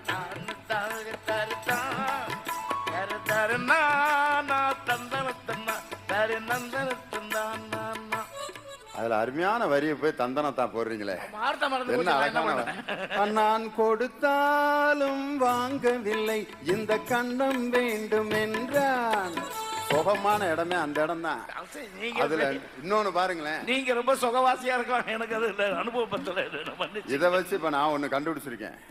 படகோட்டி படத்துல பாத்தீங்கன்னா சரோஜா தேவி எம்ஜிஆர் பக்கத்துல நிப்பாங்க, அதனாலதான் இந்த பாட்டு அப்படி போட்டிருக்காருன்னு நினைக்கிறேன். தொட்டால் பூமலரும், தொடாமல் நான் மலர்ந்தேன், சுட்டால் பொன் சிவக்கும், சுடாமல் கண் சிவந்தேன், தொட்டால் அங்கனதான். எம்ஜிஆர் பாத்தீங்கன்னா எனக்கு ஒரு ஆசை, உங்களை ஒரு பாட்டு பாட வைக்கலாமான்னு பாக்குறேன். சந்தர்ப்பம் ஒரு பாட வச்சிருக்கேன், பாட வைங்க. ரொம்ப சந்தோஷம். ஏன்னா நான் ஒரு சினிமாவில் ஒன்று நடிச்சேன், அது ஒரு படத்தோட நின்று போச்சு. நீங்களாவது பாட்டு பாட வைங்க, இன்னும் 2 படத்துல சேர்த்தாவது பாடிக்கிறேன். பாட வைக்கிறேன். Very good. அடுத்த அதே மாதிரி பாருங்க, இன்னொன்னு நானா கண்டுபிடிச்சது, அது உண்மையா பொய்யான்னு தெரியல. பாட்டு இந்த பந்தை தூது விடுவாங்க. உண்மையில காதலன் காதலி தூது விடுறது சில பேர் பார்த்தீங்கன்னா, அவங்கவுங்க ஏரியாவில் எங்கே வேலை பார்க்குறாங்களோ அதை வச்சு தான் தூது விட முடியும். டைப் ரைட்டிங் அடிக்கிறவன் நான் என்ன செய்வேன், அந்த டைப் ரைட்டிங்லேயே ஷீலா ஐ லவ் யூ அடிச்சுக்கிட்டு நீட்டுவாங்க, போடா நாயே அப்படின்னு திருப்பி அனுப்பும். அப்போ அவ்வளோதான், மேட்ரு முடிஞ்சு போச்சு. இனிமேல் நம்ம ஒன்று அப்படி தான் நடந்துக்கிட்டு இருக்கோம். அங்கே வாத்தியார்கள் டீச்சர்களுக்கு இடையில லவ் எப்படி இருக்கவே இருக்காங்க பயலுக. அவங்களுக்கு மாதிரி ஒரு வசதி உலகத்தில் வேற யாருக்குமே கிடையாது. ஏன்னா 60 பயலுக இருப்பாங்க. யாராவது ஒரு பயல்கிட்ட சொல்லியிருந்தா அந்த டீச்சரை அவ்வளோதான், முடிஞ்சு போச்சு. கொத்தனார் சித்தாலும் சொல்ல வேண்டிய அவசியமே இல்லை. ரொம்ப ஜாலியாக இருக்கும். அவங்க லவ்வை பார்த்துருக்கீங்களா, அடே அப்பா மேலே சாரத்தில் நிற்பாரு, இந்தா கூப்பிட்டுக்கிட்டே இருக்கேன் வரமாட்டேங்கிறேன் அப்படிம்பாரு. ஆமாம், உன் முகரைக்கு நான் வேறையாக்கேன் அப்படிங்க.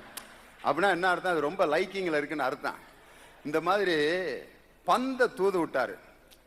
அதாவது எம்ஜிஆர் அந்த பக்கம், இந்த பக்கம் சரோஜா தேவி. அதில் பாருங்க எப்படி தான் இப்படி டியூன் போட்டார். உண்மையிலே பெரிய ஒரு இசை மேதைங்கிறத இதுல இருந்து காமிச்சிடலாம். இந்த டென்னிஸ் கோர்ட்ல இந்த எண்டுல இருந்து பந்து அந்த எண்டுக்கு போறதுக்கு டைமிங் எவ்வளவு டைமிங் வருமோ Timing. அந்த பந்து போட்டிருக்காரு.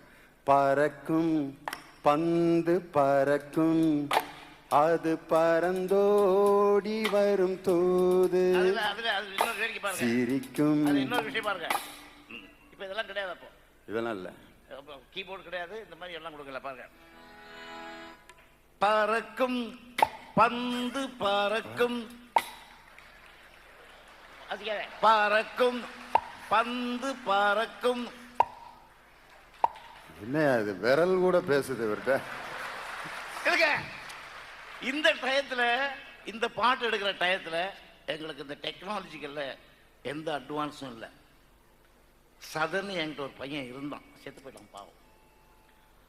அவன் வந்து இது கொடுப்பான், இந்த எஃபெக்ட், பறக்கும் பந்து பறக்கும், அப்படி போயிடும். சமயத்தில் அது இப்படி போயிடும், இந்த சவுண்டு வராது.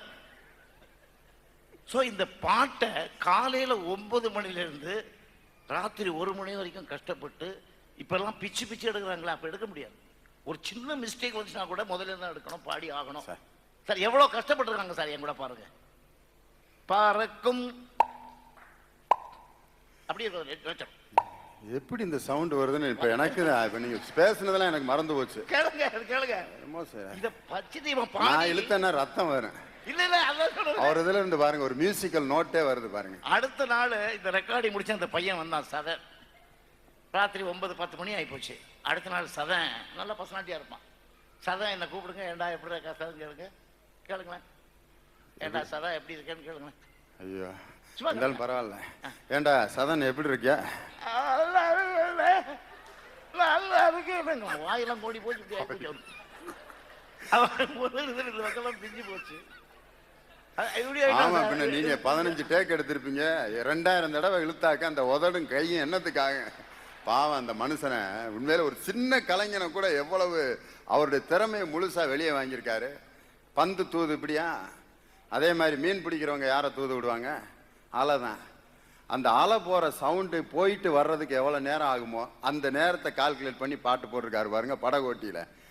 பாட்டுக்கு பாட்டெடுத்து நான் பாடுவதை கேட்டாயோ, துள்ளி வரும் மெல்லலையே நீ போய் தூது சொல்ல மாட்டாயோ. ஆசைக்கு ஆசை வச்சே நான் புறந்தான் காதலிச்சே, சாட்சி சொல்ல சந்திரனே நீ போய் தூது சொல்ல மாட்டாயோ.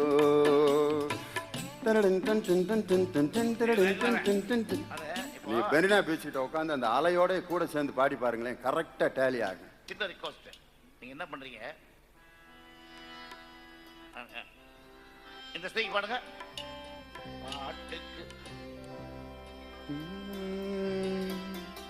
பாட்டுக்கு பாட்டெடுத்து நான் பாடுவதை கேட்டாயோ, சொல்லி வருங்க. சினிமால பாட போறீங்க, கவலைப்படாதீங்க. அதான் சொல்லியே கொடுத்தேன். Okay, next. அதே மாதிரி பறக்கும் பாவைன்னு ஒரு படத்துல எம்ஜிஆர் பார் விளையாடுவார், பாத்துறீங்களா?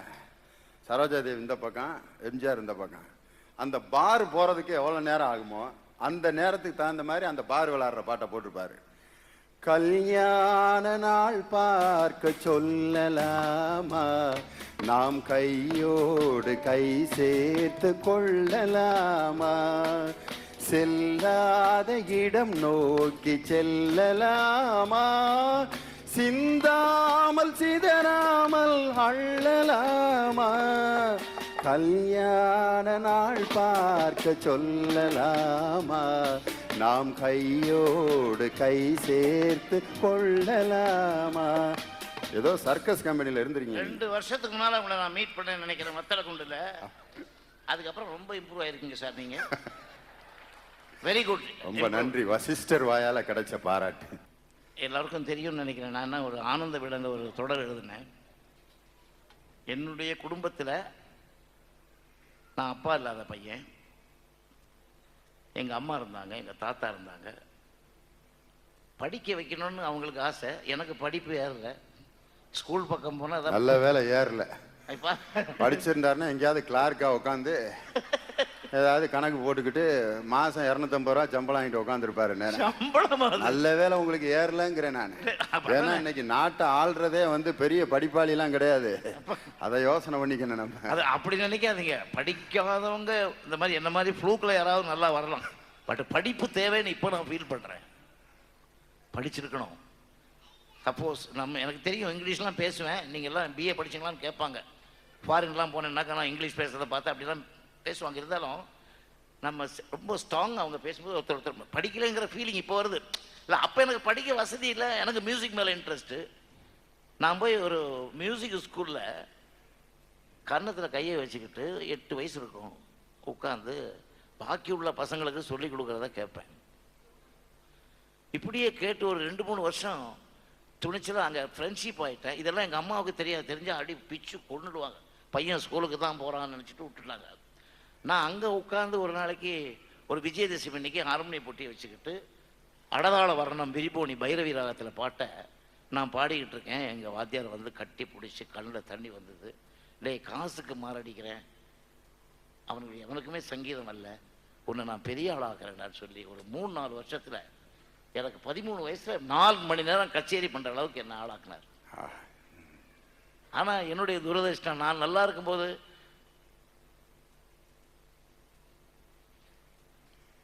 அவருக்கு ஒரு சட்டை எடுத்துகிட்டு போய் ஒரு வேஷ்டி எடுத்து கொடுக்க போகிற நிலைமை நல்லா சம்பாதிச்சா அதுக்குள்ளே அவர் இறந்து போயிட்டார். அதனாலதான் அவ்வளவு பெரிய இசை மேதை உருவாக்குவதற்கும் ஒரு ஆசான் தேவைப்பட்டிருக்கிறார் பாருங்க. அதனாலதான் எனக்கு இந்த குரு நான் வந்து ஒரு ஆசிரியர் மேல அவர் வச்சிருக்கக்கூடிய ஒரு பக்தியும் அன்பும் பாருங்க. அவரை நினைச்சோன்னே கண் கலங்குறாரு. ஆனா இன்னைக்கு ஒரு மாணவன் ஒரு ஆசிரியர் நினைச்சு இப்படி கண் கலங்கினதாக வரலாறே இல்லை. சார் பாடமா நடத்த போறீங்க அப்படின்னு முதல்ல உள்ள நுழைஞ்சோன்னே கேட்குறேன். இப்போ நான் அதுக்கு தான்டா வந்திருக்கேன், தயவுசெய்து அதை தவிர வேற ஏதாவது இருந்தா பேசுங்க சார் அப்படின்னு சொல்ற அளவுக்கு இன்னைக்கு ஆசிரியர் மாணவருடைய உறவு என்ன ரொம்ப பாதிச்சது. அது பாதித்த உறவு. பாதிச்சதுனால தான் நான் இந்த K V Mahadevan, S V Venkataraman, Chalapathi Rao, அந்த நம்ம தட்சிணாமூர்த்தி சுவாமி, இவங்களெல்லாம் நான் நல்லா இருக்கும்போதே அவங்களுக்கெல்லாம் ஒரு பெரிய விழா எடுக்கணும்னு ஒரு பெரிய விழா எடுத்தேன். என்னை விட வயசில் மூத்தவங்க முன்னோடிகளுக்கு அது என்னன்னாக்கா எனக்கு அதே மாதிரி என்னுடைய எஸ்.எம். சுப்பைய நாடுங்கிற குருநாதர், அவரும் என்னை வளர்த்து ஆளாக்கி இந்த இசை பயிற்சியில் எஸ் வி வெங்கட்ராமர் இந்த மாதிரி முன்னோடிகளெல்லாம் நினைக்கிறதுக்காக என்னால் என்ன முடியுமோ அதை செஞ்சேன். ஏன்னா என்னுடைய வாத்தியாருக்கு நான் செய்ய முடியல சங்கீதம். நான் போய் சேர்றதுக்குள்ள நான் ஒரு நல்ல நிலைமைக்கு போய் அவருக்கு சர்வீஸ் பண்ணுறதுக்குள்ள அவர் இறந்து போகிறார். அப்படி அதோட அது ஒரு பெரிய. அடுத்த ஒரு பாடல் மெல்லிசை மன்னர் அவர்களுக்கு மிகவும் பிடித்த ஒரு பாடலை இப்பொழுது நாங்கள் வாசிக்க போகிறோம். அந்த பாடலிலும் ஒரு மிகப்பெரிய வரலாறு அடங்கிய ஒரு பாடல். அதே எப்படி சார் நான் வந்தோடனே அதை கரெக்டாக சொல்றீங்க? எது? அதை சொல்றதுக்காக தான் நான் வந்தேன் சார். அப்படியா? அது எப்படின்னா இது வரைக்கும் மக்கள் மனசில் என்னைக்குமே நீங்காத இடத்தை பெற்ற ஒரு பாடல் சார். அதை இப்போ கேட்டுட்டு இன்னும் ஒரு சில கேள்விகள்லாம் சரி உங்கள் சார்பாக நான் அப்புறம் உங்கள்கிட்டே சொல்கிறேன் சார், நீங்களே கேட்டிருக்கேன். அடுத்து அந்த பாடல் மெல்லிசை மன்னர் அவர்களுடைய இசையமைப்பில் உருவான அவருக்கு பிடித்த ஒரு அற்புதமான பாடல். அந்த பாடலிலும் ஒரு மிகப்பெரிய வரலாறும் கதைகளும் சுவையான சம்பவங்களும் அடங்கிய ஒரு பாடல்.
கொஞ்சம் சிரித்ததென்ன, கைகள் அதை மெல்ல மறுத்ததென்ன, கள்ள விழி கொஞ்சம் சிரிப்பதென்ன, கைகள் அதை மெல்ல மறுப்பதென்ன, உன்னாடை தள்ளாட மேடை என்னோடு ஆடவாராமல் இருப்பதென்ன, உன்னாடை தள்ளாட மேடை என்னோடு ஆடவாராமல் இருப்பதென்ன.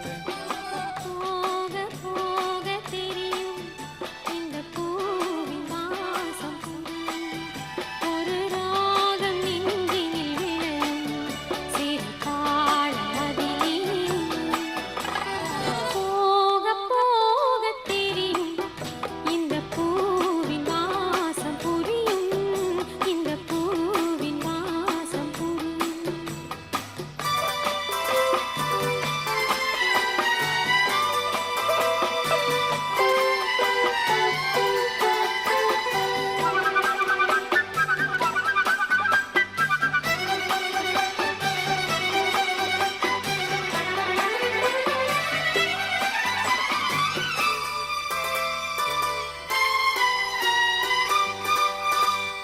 பார்த்தால் உன் மேனி பார்த்திருப்பேன், கேட்டால் உன் பேரை கேட்டிருப்பேன். பார்த்தால் உன் மேனி பார்த்திருப்பேன், கேட்டால் உன் பேரை கேட்டிருப்பேன். என் காதல் உனக்காக பாதை வகுத்தால் பயணம் பாராமல் இருப்பதென். என் காதல் உனக்காக பாதை வகுத்தால் பயணம் பாராமல் இருப்பதென். காலம் நேரம் பிறக்கும், நம் காதல் கதவுகள் திறக்கும், நம் கண்கள் அப்போது துடிக்கும், உன் கண்ணம் எப்போது சிவக்கும். போக போக தெரியும் இந்த பூவின் வாசம் புரியும். இந்த பூவின் வாசம் புரியும்.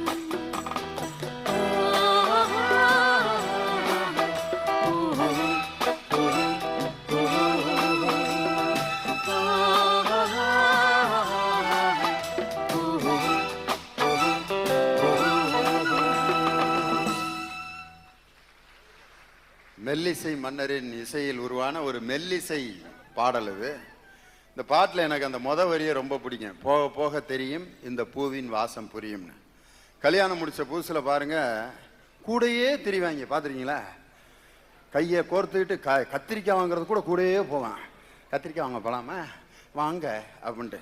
பக்கத்து வீட்டுக்கு போகிறதுனா கூட, கோயில் அது இது சினிமா, பிரியவே மாட்டாங்க. ஒரு 2 வருஷம் கழிச்சு பாருங்க, 2 வருஷம் கழிச்சு பார்த்தீங்கன்னா, வாயா கோயிலுக்கு போனேன், போயிட்டு வாங்க, நான் வராக்கிட்டே என்ன அப்படின்னு. 5 வருஷம் கழிச்சு கோயிலுக்கு போகலாமா, போயா பார்த்தேன், நான் வராக்கிட்டே உனக்கு கோயில் தெரியாதாக்க. 10 வருஷம் கழிச்சு பாருங்க, கோயிலுக்கு போகலாமா, எதுக்கு எதுக்கு எதுக்கு என்னைய கூப்பிடுற போ. 20-25 வருஷம் கழிச்சுக்கு இவர் கூப்பிடவே மாட்டார். யாரு, நீயா? யாரு, அடையாளம் தெரியாத மாதிரி. 25 வருஷம் 30-40 வருஷம் கழிச்சு சொல்ல வேண்டிய அவசியம் இல்லை. எந்திரிச்சு போயாங்கிட்டு இங்கேயே உட்காந்துக்கிட்டு இருக்கிற.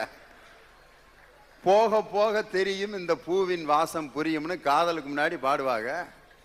அதுக்கப்புறம் என்னத்த, சில பேர் பாருங்களேன், கல்யாணம் முடிச்ச புதுசில் வரும்போதே எதிர்த்தாப்புல வர பொண்ணை பார்ப்பேன், இதை கூட கட்டியிருக்கலாமே, இதைத்தான் முதல்ல எனக்கு பார்த்தாங்க, விட்டுட்டோம்டா, என்னத்த அப்படின்ட்டு. அதை விட நல்லா இருக்க, சொல்லாமல் விட்டாங்களே இப்படிலாம் பிள்ளைய இருக்கிறத. இதெல்லாம் இந்த மாதிரி கோஷ்டிகளால் தான் எய்ட்ஸு 60% தமிழ்நாட்டில் வந்தது. காரணம் என்ன தெரியுமா? கல்யாணத்துக்கு பிறகு இந்த கண்ணை மேலையும் கீழே இப்படி இறக்கி ஏற்றி 1000 கொலுசு வந்தாலும் தன்னுடைய காதலின் கொலுசு மட்டும் தனியாக அவனுக்கு காதலை விழுகணும். அப்படிப்பட்ட ஒரு மென்மையான காதல், அந்த காதலுக்கு தகுந்த ஒரு மென்மையான இசை, அந்த மெல்லிசை மன்னர் அப்படிங்கிற ஒரு பட்டம் அவருக்கு எப்போ வந்துச்சு, எப்படி வந்துச்சு அப்படிங்கிற கேள்வியை இப்போ நான் அவங்ககிட்ட கேட்க போகிறேன். வாங்க அண்ணே. மெல்லிசை மன்னர் அப்படிங்கிற ஒரு பட்டம் இப்போ எனக்கெல்லாம் நகைச்சுவை தென்றல்னு நானாக தான் போட்டுக்கிறேன், எனக்கு யாரும் கொடுக்கல. ஏன்னா யாரும் கொடுக்கலன்னு நம்மளாம் போட்டுக்கிற வேண்டியதான், அப்புறம் என்ன செய்யறது, யாராவது கொடுப்பாங்கன்னு பார்த்துக்கிட்டு இருந்தேன். சும்மா சொல்லிக்கிறேன் போயா அப்படின்னு சொல்லியிருந்தாங்களே ஒளி, அதனால நானே போட்டுக்கிட்டேன். ஆனால் அவருக்கு அந்த பட்டம் முறையாக பல ஆயிரக்கணக்கான ரசிகர்களின் பாராட்டுகளுக்கு மத்தியில் கொடுக்கப்பட்டது. அதை எப்போ கொடுத்தாங்க, எதுக்காக கொடுத்தாங்க, யார் கொடுத்தா அப்படிங்கிற அந்த ஒரு விவரம் எனக்கு இப்போ வேணும்.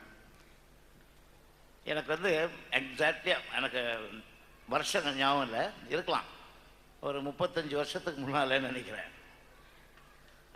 அந்த ஃபங்க்ஷனுக்கு அது வந்து பத்திரிகைக்காரங்களுடைய அவங்களுடைய நிதிக்காக மதி ஒளி சண்முகம், தினத்தந்தியில் தினமலர், அப்படி நிறைய பத்திரிகை, இந்து பத்திரிகை எல்லாம் சேர்ந்து ஒரு ஃபங்க்ஷன் வேணும் எங்ககிட்ட வந்து கேட்டாங்க. ஒரு ஒரு ஒரு பண்டட் ப்ரோக்ராம் மாதிரி கேட்டாங்க. அப்போது கம்ப்ளீட் சிங்கர்ஸ், எல்லாரும் சிங்கர்ஸ் இருக்காங்க. சந்திரபாபு கூட இருக்கார். அப்போது சிவாஜி கணேசன் அவர்கள், சாவித்ரி அம்மா, Gemini Ganesan, singers, all singers. அப்போ அன்றைக்கி இருந்த சிங்கர்ஸ் எல்லாருமே, டிஎம்எஸ்லேருந்து சுஷீலா, அஃப்கோர்ஸ், அண்ட் சந்திரபாபு கூட இருந்தார். இவங்க எல்லாம் சேர்ந்து அதை நடத்துறதுக்கு விஸ்வநாதன் ராமூர்த்திக்கு அந்த சான்ஸ்லாம் கொடுத்து எல்லாம் கலெக்ட் பண்ணி மேடையில் கொண்டு போகிறது. அடுத்த நாள் ஃபங்க்ஷன் இருக்குது. நாங்கள் ஃப்ரீயாக ப்ரோக்ராம் பண்ணுறோம் பத்திரிகைக்காரங்களுக்காக. ராத்திரி வந்து ஒரு 11:30 மணிக்கு வழக்கமாக ஃபோன் வரும். ஃபோன் அடித்தா என்னுடைய வீட்டில் என் மனைவி சொல்லிவிடுவார், கவிஞர் ஃபோன் தான் சொல்லிடுவார். அவர் தான் ஃபோன் பண்ணுவார் 11:30 மணிக்கு. ஃபோன் எடுத்த உடனே என்னை கேட்குறார், வாய்ஸ் எல்லாம் மாற்றிட்டு, மெல்லிசை மன்னர் இருக்காரா? யார் நீ பேசுறதுன்னு. என் பேர் விஸ்வநாதன். மெல்லிசை மன்னர் வேணும் எனக்கு. மெல்லிசை மன்னர் நான் தான்டா, டேய் கவிஞர் பேசுகிறேன்டா, உனக்கு மெல்லிசை மன்னர் நாளைக்கு கொடுக்க போகிறோம். நான் சொன்னேன், இந்த பட்டங்கிட்டன்னு தூக்கிட்டு என்கிட்ட வந்தேன், நாளைக்கு நான் கச்சேரிக்கே வரமாட்டேன்னு. ஒரு ஃபோனில் ஒரு 1/2 மணி நேரம் சண்டை. இந்த பட்டம் வேணால் நிறையா படம் கொடு, ஏன் பட்டங்கிட்டன்னு சொல்லிட்டு அவஸ்தப்படுத்துறேன். சண்டை எனக்கும் அவருக்கும் ஃபோனில். அடுத்த நாள் காலையில் வரமாட்டேன்னு சொல்லிட்டேன் அந்த கச்சேரிக்கு. எல்லா பத்திரிகையாளர்களும் வந்துட்டாங்க. சந்திரபாபு தான் அதுக்கு ரொம்ப லீடிங். சேர்ந்து என்கேடி கலாமண்டபத்தில் எனக்கும் ராமூர்த்திமாவும் சேர்ந்து மெல்லிசை மன்னர்கள்ங்கிற பட்டம் கொடுத்தாங்க. அந்த பட்டம் வந்து அது எப்படின்னாக்கா, இன்னும் தொடர்ந்து நீ நல்லா செய்யணுங்கிற மாதிரி குழந்தைங்களுக்கு இந்த சாக்லேட்லாம் வாங்கி கொடுப்பாங்களே, நல்ல கவுனெல்லாம் தைச்சி தரேன், உனக்கு அது பண்ணித்தரேன், இது பண்ணித்தரேன், நல்லா படிக்கணுங்கிறதுனால இன்னும் நல்ல மிட்டுகள்லாம் போட்டு நல்லா வரணுங்கிறதுக்காக கொடுத்த மாதிரி தான் நான் எடுத்துக்கிட்டேன். இன்னும் செல்லாமல் திட்டுற மாதிரி கூட இருந்தேன் அந்த போட்டேன்.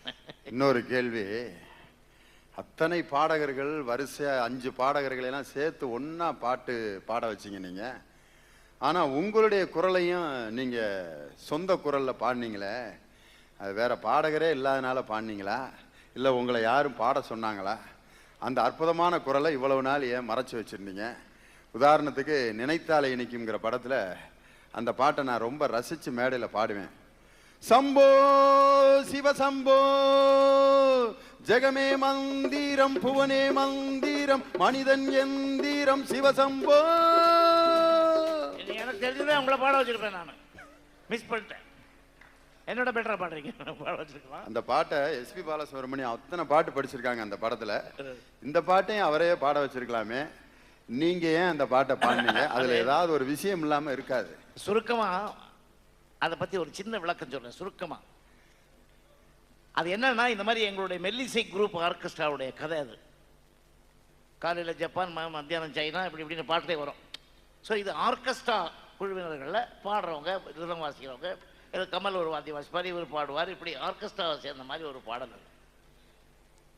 இதில் என்னன்னாக்கா, நாங்களாம் உட்காந்து முதல்ல டிஸ்கஸ் பண்ணும்போது நல்லா கவனிக்கணும். ஃபோக் சாங் எடுத்துட்டு அந்த ஃபோக் சாங்கை வெஸ்டர்னைஸாக பண்ணணும் அப்படிங்கிற மாதிரி முதல்ல விளக்கமும் சொல்லணுன்ற மாதிரி பாயிண்ட் வச்சுருந்தோம். இப்போ பாருங்க, கத்தாழ காட்டுக்குள்ளே விறகொடிக்க போனாலாம், கத்தாழ காட்டுக்குள்ளே விறகொடிக்க போனாலாம், முத்தாழ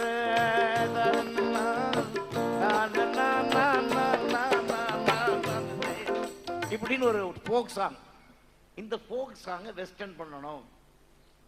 ஜம் ஜம் ஜம் ஜம் ஜம் ஜம் ஜம் ஜம் எங்கேயும் எப்போதும்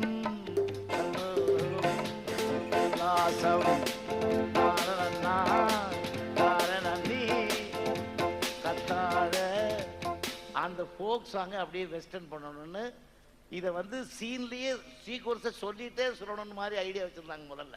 இந்த எங்கேயும் எப்போதும்குள்ள இப்படி ஒரு கத்தால விறகு வெட்டுற பாட்டு ஒளிஞ்சிருக்கும்னு யாராவது நினைச்சோமா ஐயா? தன்னானே தானே தன்னானே தானே போடு தன்னானே தானே தன்னானே தானே. அது என்ன பண்ணோம்? அந்த இடத்துல ரம் தம் தம் தம் பக் பக் பக்.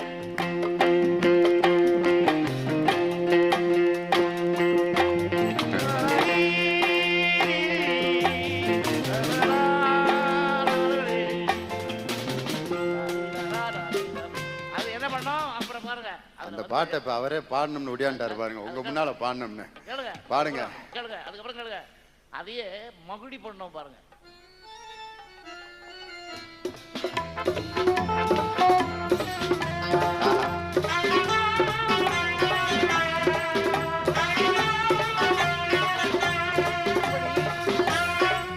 இப்படி இந்த மகுடி அந்த போக்கு எல்லாம் நாங்க பிரசன்ட் பண்ணி இந்த பாட்டை பண்ற அந்த சீக்வன்ஸ் அப்படி இருந்தது. அப்புறம் என்ன சொன்னாரு? வேண்டாம், கண்டுபிடிக்கிறவங்க கண்டுபிடிக்கட்டும், விட்டுடு விசுட்டாரு டைரக்டர். இதே மாதிரிதான் ജനനായിങ്ങിനെ ജനിച്ചു ഭൂമിയിൽ കണികാണേണം ശിവശംഭോ அப்படின்னு ஒரு மலையாள பாடல் இருக்கு. அந்த மலையாள பாடலை இதெல்லாம் சொன்னதானே புரியும். இந்த மலையாள பாடலை வெஸ்டர்ன் பண்ணி இதோட பிச்சில் இருக்கும்போது இந்த பிச்சு பாட்டு விச்சு பாடினாதான் நல்லா இருக்கும்னு டைரக்ட் சொல்லிட்டாரு பாலச்சந்தர். நாங்கள்லாம் இதை பாடினோம்னா ஆஸ்பத்திரியில் அட்மிட் ஆயிட வேண்டியதுதான் அந்த ஒரிஜினல் பிச்சில். நீங்க தான் பாடணும். அந்த மாதிரி ஒரு பிச்சு வாய்ஸ்ல பாடணுங்கிறதுனால பாலச்சந்தர் சார் தான் சொல்றாரு. நான் வந்து பாட வைக்கிறவன் தான், பாடுறவன் இல்லை. ஆனா இப்ப இப்படி ஒரு பாட்டு பாருங்க, இது பாருங்க, இது என்ன பிச்சு பாருங்க. ஆளால கண்டா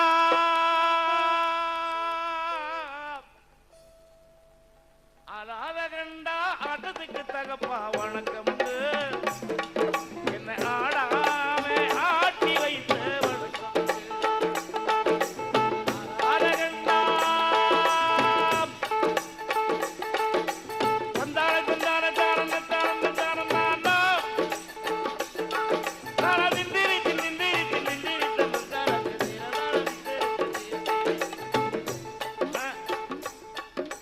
மழைக்காகத்தான் நீயும் உயிர் கலந்தாடுவோம் நாளும் மகனே வா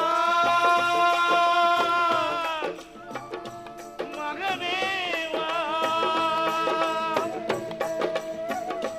இந்த பிச்சு மன்னிச்சுக்குங்க, நான் தெரியாம ஏதாவது பாடிவிட்டேன் உங்க முன்னால. இந்த பிச்சில் நான்லாம் உண்மையிலே பாட முடியாது. நான் தோல்வி அடைஞ்சிட்டேன் நான்.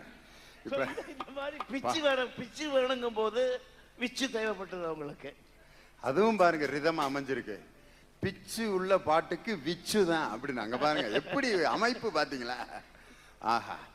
இப்பொழுது அந்த மகுடி நாட்டுப்புற பாட்டு எல்லாம் கலந்து அந்த அந்த இசையை அதனுடைய ஒரிஜினலை நீங்க இப்ப கேட்க போறீங்க. நெல்லை பிரபாகர் அவர்களுக்கு நெல்லையில இவருடைய பாட்டுக்குன்னே ரசிகர் மன்றம் வச்சிருக்காங்க. அப்படிப்பட்ட சிறப்பு மிகுந்த ஒரு பாடகர். இந்த பாட்டை அவர் வந்து நான் பாளையங்கோட்டையில் சேவியர்ஸில் படிக்கும்போது அவர் மேடையில் பாடும்போது நான் கீழே உட்காந்து இந்த மாதிரி பாடுறதுக்கெல்லாம் நம்மளுக்கு வாய்ப்பு கிடைக்காதா அப்படின்னு ஏங்கி பார்த்த அப்படிப்பட்ட ஒரு மிக திறமையான பாடகர். இந்த பாட்டை எப்படி பாடுறாருன்னு பாருங்க. நடனத்தோட பாடுவார். இந்த படம் பார்த்த மாதிரியே இருக்கும் உங்களுக்கு.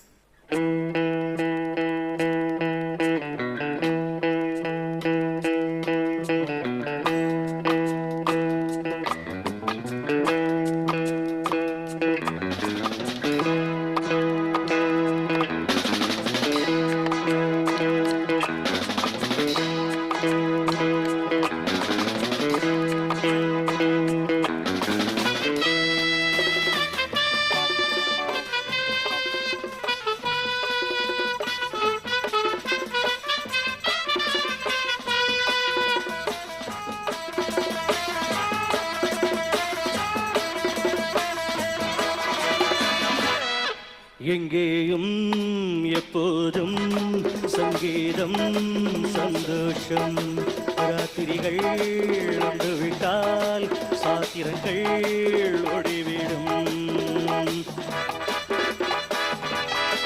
எங்கேயும் எப்போதும் சங்கீதம் சந்தோஷம் ராத்திரிகள் வந்து விட்டால் சாத்திரங்கள் ஓடிவிடும் கட்டழுகு பெண்களுக்கு வட்டமிடும் பாட்டெடுத்து தொட்டையிடம் மற்றனிடும் என்று சொல்லவில்லை யாராரே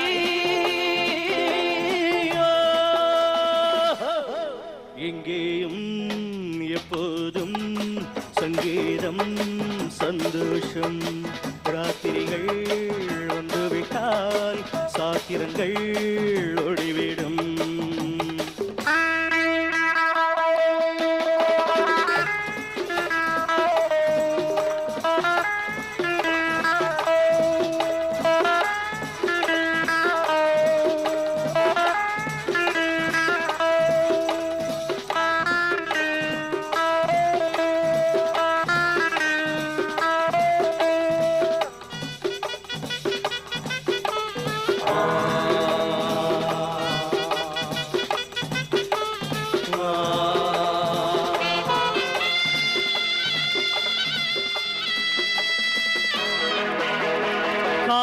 சல்லாப காலம் உலகம் உல்லாச காலம் இளமை ரத்தங்களூரும் உடலில் ஆனந்தம் ஏறும் என்றும் எங்கும் இன்பமயம் தித்திக்க தித்திக்க பேசிக்கொண்டு திக்கட்டும் எட்டியே ஓடிக்கொண்டு வாரவை மறந்து செலவு செய்து உயர பறந்து கொண்டாடு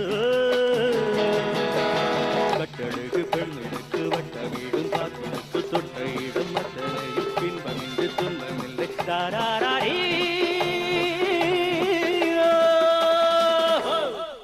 எங்கேயும் எப்போதும் சங்கீதம் சந்தோஷம் ராத்திரிகள் வந்துவிட்டால் சாத்திரங்கள் ஓடிவிடும்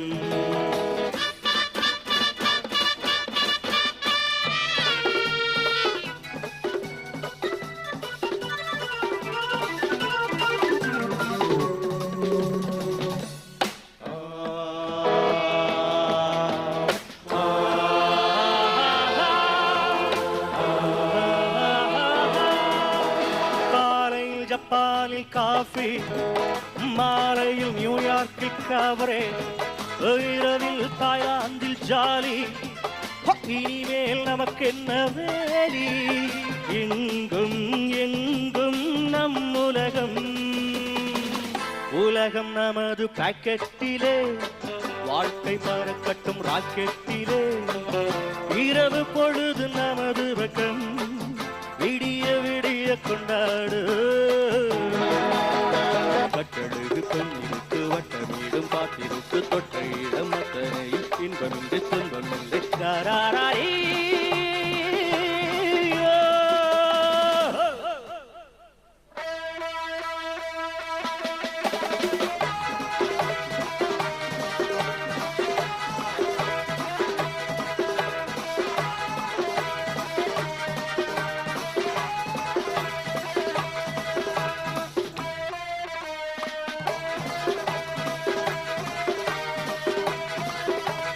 மாடை இல்லாத மேனி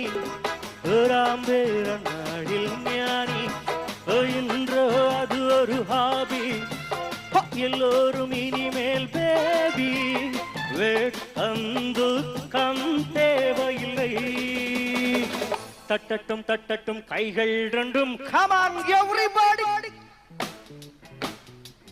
பாவத்தில் மாறட்டும் கால்கள் ரெண்டும் ஜாயின் மீ டான்ஸ் தட்டட்டும் தட்டட்டும் கைகள் ரெண்டு பாவத்தில் மாறட்டும் கால்கள் ரெண்டு கடவுள் படைத்த உலகம் இது மனித சுகத்தை மறப்பதில்லை கட்டழகு பொன்னிருக்கு வட்ட வீடும் காத்திருக்கு தொட்டையிடம் மத்தனையும் பின்பணிந்து துன்பமில்லை தாராரே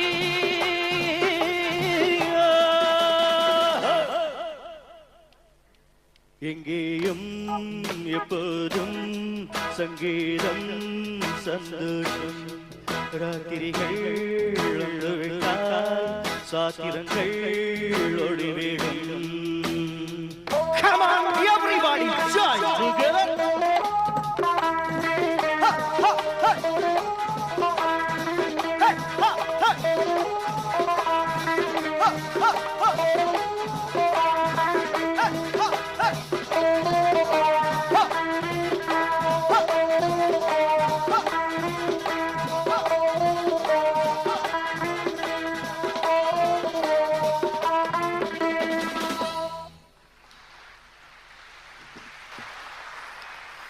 சும்மா அள்ளிட்டாரு பாருங்க பாட்டு. எனக்கே அந்த பாட்டை திரும்ப கேட்கணும் போல ஆசையா இருக்கு. அதாவது பாட்டை அப்படி ரசிச்சு பாடணும். சில பேர் பாடுறத பார்த்தா அந்த பாட்டு மேல நம்மளுக்கு வெறுப்பே உண்டு பண்ணிடுவாங்க. ஒருத்தர் பாடுறாரு இந்த பாட்டை, மெல்லிசை மன்னர் அவ்வளவு கஷ்டப்பட்டு போட்ட டியூன் அது. அவர் உட்காந்து பாடுறாரு, அத்தான் என்னத்தான் அவர் என்னைத்தான் எப்படி சொல்வேனடி, அவர் கண்ணைத்தான் கொண்டு மெல்லத்தான் வந்து என்னைத்தான் எப்படி சொல்வேனடி. அட்டென்ஷன், லெஃப்ட் ரைட் லெஃப்ட், இப்படியா பாடுறது? ஒரு பாட்டை வந்து அப்படி அனுபவிச்சு பாடணும். இதான் வந்து ஒருத்தன் ட்ரெயினில் போயிட்டு இருந்திருக்கேன். திடீர்னு கதவை திறந்து பாத்ரூம் போனோம்னு ஆசைப்பட்டு திறந்திருக்கேன்.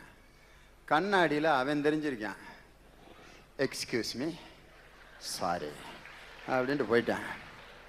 திரும்ப ஒரு 1/2 hour கழிச்சு, என்னடா இது இம்சையாக இருக்குது, போக மாட்டாங்க போல இருக்க அப்படின்ட்டு திரும்ப போய் கதவை திறந்து திரும்ப இருக்கையில் சாரி எக்ஸ்கியூஸ் மீ அப்படின்ட்டு அவனுக்கே எக்ஸ்கியூஸ் மீ சொல்லிட்டு இருக்கான். கதவை பூட்டிட்டு திரும்ப வந்திருக்கான். ஐயோ என்ன செய்யறேன்னு தெரியல, ட்ரெயினில் வேற வழியும் இல்லை, நிற்கவும் மாட்டேங்குது, நின்னாலும் அப்படி காட்டு பக்கம் ஓடிட்டு ஓடியாந்துடலாம், நிற்க மாட்டேங்குது அப்படின்ட்டு திரும்ப கதவை திறந்து பார்த்துருக்கேன் கண்ணாடியில். ஓ சாரி நான் வேற பாத்ரூமுக்கு போகிறேன் அப்படின்னு சொல்லிட்டு திரும்ப வந்துட்டு டிடிஆர் அந்த நேரம் பார்த்து வந்திருக்காரு. அவர் வந்தோன்னு இப்படி கையை நீட்டியிருக்காரு. அந்த நேரம் பார்த்து ஒரு கிராமத்துக்காரன் அப்போ தான் முத ட்ரெயினில் வந்திருக்கான். அவர் கையை நீட்டம், அவன் பாட்டுக்கு எட்டனா எடுத்து அவர்கிட்ட போட்டேன். என்ன எட்டனா போடுற அப்படின்னு. இப்போ கோட் போட்டுலாம் பிச்சை எடுக்க ஆரம்பிச்சிட்டீங்களா? பரவாயில்லையே, புது டெக்னிக்காக இருக்கேன். பிச்சைக்கான இல்லையா, நான் ட்ரெயினில் டிக்கெட்டு, ஓ டிக்கெட்டு முதலே சொல்ல வேண்டியதானே, நீ வாட்டு கையை நீட்டினா நாங்கள் என்ன நினைக்கிறது அப்படின்னு. டிடிஆர் ஒவ்வொருத்தட்டையும் டிக்கெட்டு டிக்கெட்டு டிக்கெட்டு டிக்கெட்னு கேட்க முடியுமா? போனோன்னு அப்படி கையை நீட்டுவார், நம்ம வாட்டுக்கு எடுத்து கொடுத்துட வேண்டியது. அந்த நேரத்தில் அப்படி நடந்திருக்கு.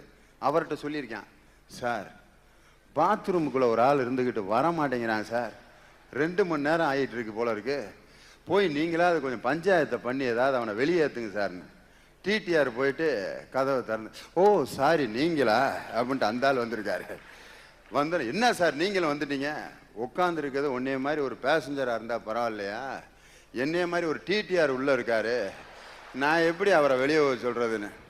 2 கலண்டாப்ப மாதிரி உள்ள என்ன நடக்குதுன்னு தெரியாமல் அவனுக்கே எக்ஸ்கியூஸ் மீ சொல்லிட்டு இருக்காங்க. சில பேர் 2 வீட்டில் சேர்ந்து ஒரு நாய் வளர்ப்பாங்க, பார்த்துருப்பீங்க. பக்கத்து வீட்டுக்காரன் சேர்ந்து ஒரு நாய் வளர்ப்பான். அந்த நாய் கண்டிப்பாக 15 நாளில் செத்து போயிடும். இதுதான் பழமொழி வச்சுருக்கான், 2 வீட்டு நாய் கஞ்சிக்கு சேர்த்த கதையான்னு. இவன் கஞ்சி ஊற்றுவான்னு அவன் விட்டுருவான், அவன் கஞ்சி ஊற்றுவான்னு இவன் விட்டுருவான், நாய் பட்னி கிடந்தே சாகும். அப்படி நடக்கும் நாட்டில். 2 டியூன் வந்து, ஒன்று கிராமிய டியூனு, இன்னொன்று பாம்பு ஆடுறதுக்கு போடுற மகுடி டியூனு. இது 2ஐயும் வந்து அப்படியே கொடுத்துருந்தா நம்ம அதை ரசித்து கேட்டிருப்போமா? அதை அப்படியே மேற்கத்திய இசையாக மாற்றக்கூடிய ஆற்றல் நம்ம மெல்லிசை மன்னருக்கு தான் உண்டு. என்னைக்கு வந்த பாட்டியாது, இன்னைக்கு உங்க எல்லாத்தையும் கைதட்ட வச்சிருக்குன்னா அந்த ஆடுறதுக்கு போடுற மகுடி டியூனு. இது 2ஐயும் வந்து அப்படியே கொடுத்துருந்தா நம்ம அதை ரசித்து கேட்டிருப்போமா? அதை அப்படியே மேற்கத்திய இசையாக மாற்றக்கூடிய ஆற்றல் நம்ம மெல்லிசை மன்னருக்கு தான் உண்டு. என்னைக்கு வந்த பாட்டியாது, இன்னைக்கு உங்க எல்லாத்தையும் கைதட்ட வச்சிருக்குன்னா அந்த பாட்டில் இருக்கக்கூடிய அந்த ரசனை, அந்த தரம் தான் அவரை வந்து இன்னைக்கும் வாழ வச்சுட்டு இருக்கு. இப்போ இன்னொரு கேள்வி அவருக்காக இப்போ ரெடி பண்ணி வச்சிருக்கேன். அண்ணன் இங்கே வாங்கினேன், அருமையான கேள்வினே இது, உங்களுக்கு ரொம்ப பிடிச்ச கேள்வி. அண்ணனுக்கு காரணம் என்னன்னா, அவர் இசைத்துறைக்குள்ள நுழைஞ்ச போது வெறும் கர்நாடக சங்கீத மேதைகளா இசையமைப்பாளர்களாக இருந்தார். பாட்டு கதாநாயகன் கூட கர்நாடக சங்கீதத்துல தான் லவ் பண்ணுவார். கவலையை தீர்ப்பது நாட்டிய கலைய கணிகையர் கண்களை மதல் விடும் வலைய புஜம் 2 மூங்கில் தளர் நடை 5 புஜம் 2 மூங்கில். லவ் எப்படி ஓடிக்கிட்டு இருந்திருக்கு பாருங்க. இன்னைக்கு ஒரு பொண்ணு அந்த பாட்டை பாடி லவ் பண்ணா நான் இன்னும் கொஞ்சம் நாளைக்கு உயிரோடு இருக்கணுமையா, மெல்லில் சங்கூதன மாதிரி இருக்குன்ட்டு போயிடுவேன். அப்படி கர்நாடக சங்கீதம் மேலோங்கி இருந்த காலத்தில் அந்த மெல்லிசையோட உள்ள வந்தார். அந்த மெல்லிசை உள்ள நுழைஞ்ச சமயத்தில் அவர்கிட்ட கேட்குற ஒரு அற்புதமான கேள்வி என்னன்னா, மக்கள் கவிஞன் பட்டுக்கோட்டை கல்யாண சுந்தரத்துக்கு நீங்கள் பாட்டு இசையமைச்சிருக்கிறீங்க. அவருக்கு இசையமைச்ச பாட்டில் அந்த பதிபக்தி, அதுவும் உங்கள் பீம்சிங் டைரக்டர் தான். அதில் அந்த சிவாஜி கணேசன் அந்த மிலிட்ரியிலேருந்து நடந்து வர்றதுக்கு ஒரு டியூன் போட்டிருப்பீங்க பாருங்க. ஆஹா, வீடு நோக்கி ஓடுகின்ற நம்மையே நாடி நிற்குதே அநேக நன்மையே உண்மையே, வீடு நோக்கி ஓடுகின்ற நம்மையே அப்படின்ட்டு அப்படியே அந்த லெஃப்ட் ரைட் போடுற மாதிரி கரெக்டாக அந்த மிலிட்ரிக்காரங்க வீட்டுக்கு வரும்போது கூட அந்த மார்ச்சிங் டியூனில் போட்டிங்க. அதே பாட்டில் அதே படத்தில் இன்னொரு பாட்டு வரும், ரிக்ஷாக்காரங்க 2 பேர் பாடுறதுக்கு. அதுக்கு எப்படி டியூன் பாருங்க. இந்த திண்ணை பேச்சு வீரரிடம் ஒரு கண்ணாயிருக்கணும் அண்ணாச்சி, நாம ஒன்னாயிருக்கணும் அண்ணாச்சி. போடு தான் தினக்கிடு தந்துக்கு நக்கிடு தான் தினக்கிடு தந்துக்குன்னா தான் தினக்கிடு தந்துக்கு நக்கிடு தான் தினக்கிடு தந்துக்குன்னா. ஆடி தளர்ந்தவங்க ஆடி நடப்பவங்க, நல்லவங்க கெட்டவங்க நம்ப முடியாதவங்க, பாடி கனத்தவங்க தாடி வளர்த்தவங்க, பல பல வேலைகளில் பங்கெடுத்து கொண்டவங்க, படிப்பவங்க பீடி குடிப்பவங்க, பொடி பசங்க பெரும் போக்கிரிங்க, இன்னும் பொம்பளைங்க ஆம்பளைங்க அத்தனை பேரையும் வச்சு மாடா இழுக்கிறோம் வேகமா. எங்க வாழ்க்கை கிடக்குது ரோட்டோரமா, வண்டிய உருட்டி வறுமைய விரட்டி உண்டாலும் தாய்ந்தாலும் ஒன்னாகணும். இந்த திண்ணை பேச்சு வீரரிடம் ஒரு கண்ணாயிருக்கணும் அண்ணாச்சி. பொடு தான் தினக்கிடு தந்துக்கு நக்கிடு தான் தினக்கிடு தந்துக்குன்னா தான் தினக்கிடு தந்துக்கு நக்கிடு தான் தினக்கிடு தந்துக்குன்னா. தனனா நனா நனா தனனா நனா நனா தனனா நனா நனா தன்னா தன்னா. பதிபக்தியிலே வந்துருச்சு இந்த டியூன் உங்களுக்கு. எப்படிங்கய்யா இப்படி போட்டாங்க? மிலிட்ரிக்காரனுக்கு லெஃப்ட் ரைட் டியூனு, நீங்க படத்துல ரிக்ஷாக்காரனுக்கு டப்பா டியூன். படத்துல நடிச்சிருக்கீங்களா? இல்ல, ஒரு படத்துல நடிச்சு ஒரு படத்துல நடிச்சு அதுக்கப்புறம் என்னை கூப்பிடவே மாட்டேன்ட்டாங்க. அப்புறம் பாடல, பாட்டும் பாடல. மியூசிக் டெஸ்ட் பண்றீங்களா ஒரு படத்துக்கு? பாட்டே பாட விட மாட்டேன்ட்டாங்க. அப்புறம் மியூசிக் நான் எங்க போய் பண்றது? ட்ரை பண்ணுவாங்க, தப்பு இல்லை. ரொம்ப ரசிச்சு அனுபவிச்சு பழைய ஞாபகத்தை எல்லாம் வச்சு பாடுறதுனால நீங்க அதுலேருந்து நிறைய மெட்டீரியல் போடலாம். நானும் அதுலேருந்து எந்த டியூன்ல இருந்து காப்பி அடிச்சேன்னு சொல்ல முடியுமா உங்களால? ஐயோ, அது அவ்வளவு ஞானம் இருந்தா நான் நேரம் உங்களை மாதிரி ஆயிருப்பேனே நானு. இதை சொல்லுங்களேன், தெரிஞ்சுக்கலாம். இன்னைக்கு காலையில எந்திரிச்சு கஞ்சி தண்ணி இல்லாம கஷ்டப்படுகிறேன் கடவுளே. தின்ன பேச்சு வீரரிடம் ஒரு கண்ணாயிருக்கணும் அண்ணாச்சி. அதாவது எதுவுமே ஒன்றில் இருந்துதான் ஒன்றுங்கிறதுக்காக சொல்ல வந்தேன், வேற ஒன்றும் இல்லை. இதெல்லாம் என்எஸ்கே பாடிட்டா இருக்கிற மாதிரி டைப் பாடலாம். இப்போ சொல்றாங்க இப்போதான் சினிமாவில் போக்கே வந்ததுன்னு. அவங்க போக்கில் போயிட்டு இருக்காங்களே ஒழிய அப்போ பாடியாச்சுதான் வந்தாச்சு. இல்லை, அவங்க பழமை மாறாத புதுமை, அவ்வளோதான் அதனுடைய ஸ்டார்ட் அண்ட் ஸ்வீட்டாக சொல்ல போனான். அடுத்த என்ன கேட்டீங்க? பட்டுக்கோட்டை கல்யாண சுந்தரம் அவர்களை பற்றி அவருக்கு உங்களுக்கு இருந்த அந்த கவிஞர் இசையமைப்பாளருங்கிற தொடர்பு எப்படி இருந்துச்சு? ஏன்னா ஒரு பெரிய மக்கள் கவிஞர் அவர். இதை நான் சொல்லியிருக்கேன், ரொம்ப பேருக்கு தெரியும்னு நினைக்கிறேன். இருந்தாலும் நான் அதை சுருக்கமாக சொல்கிறேன். மாடர்ன் தேட்டர்ஸில் நாங்கள் பாசவில்லைங்கிற படத்துக்காக போயிருக்கோம். அப்போ ஒரு வாரம் தங்கியிருந்து அந்த படத்தினுடைய பாடல்கள்லாம் முடித்து சீக்கிரம் மெட்ராஸ்க்கு வர வேண்டிய ஸ்டூடியோகள் வந்துடும்.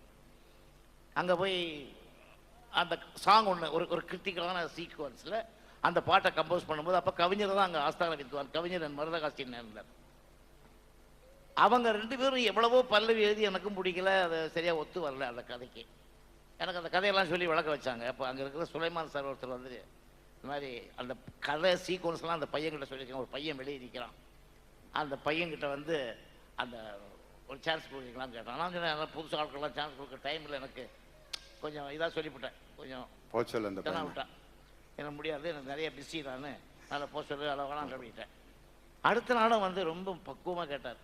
அந்த பாட்டை பாருங்கள், அந்த பையனை வெளியே நிற்க வைக்கிறேன், அந்த பாட்டு நல்லா இல்லைன்னாக்கா அந்த பையனை அப்படியே அனுப்பிச்சுடுவேன்.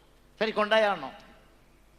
அது என்ன பாட்டுனா, குட்டியாடு தப்பி வந்தா குள்ளநரிக்கு சொந்தம், குள்ளநரி மாட்டிக்கிட்டா குறவனுக்கு சொந்தம், தட்டுக்கட்ட மனிதர்கள் பட்டதெல்லாம் சொந்தம், சட்டப்படி பார்க்க போனா 8 அடிதான் சொந்தம், சட்டப்படி பார்க்க போனா 8 அடிதான் சொந்தம், உனக்கு எது சொந்தம் எனக்கு அது சொந்தம், உலகத்து சொந்தமடா இப்படின்னு பாட்டு சார். அதை பார்த்த உடனே எனக்கு புல்லரிச்சு போச்சு.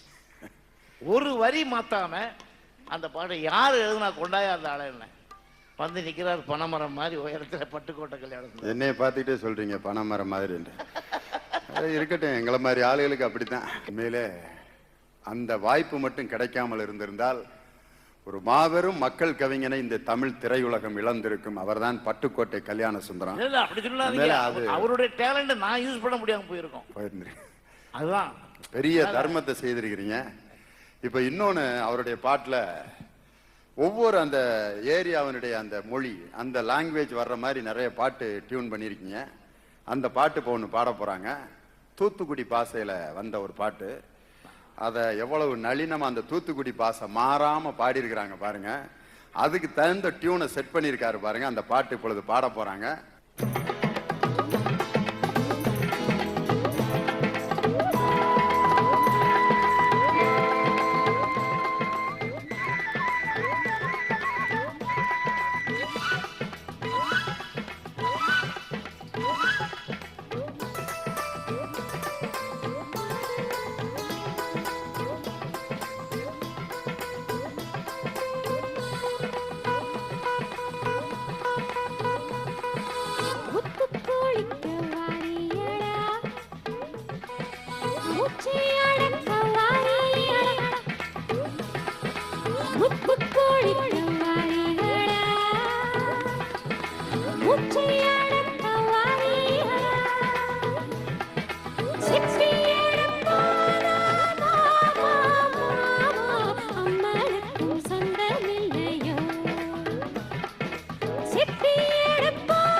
சங்குபதி போமா ஏழா ஏழா அம்மளுக்கும் சொந்தமில்லையோ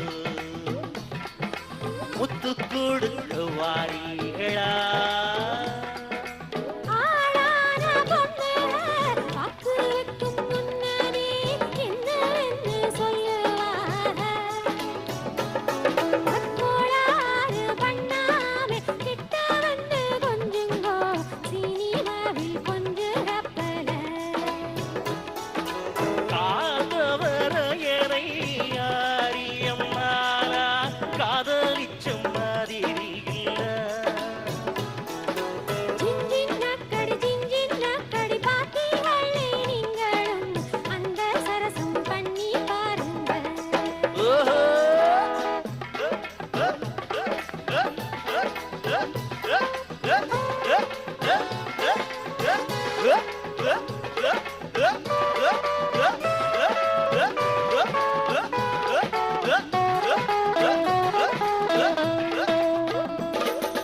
முத்து கொடுக்க வாரீகளா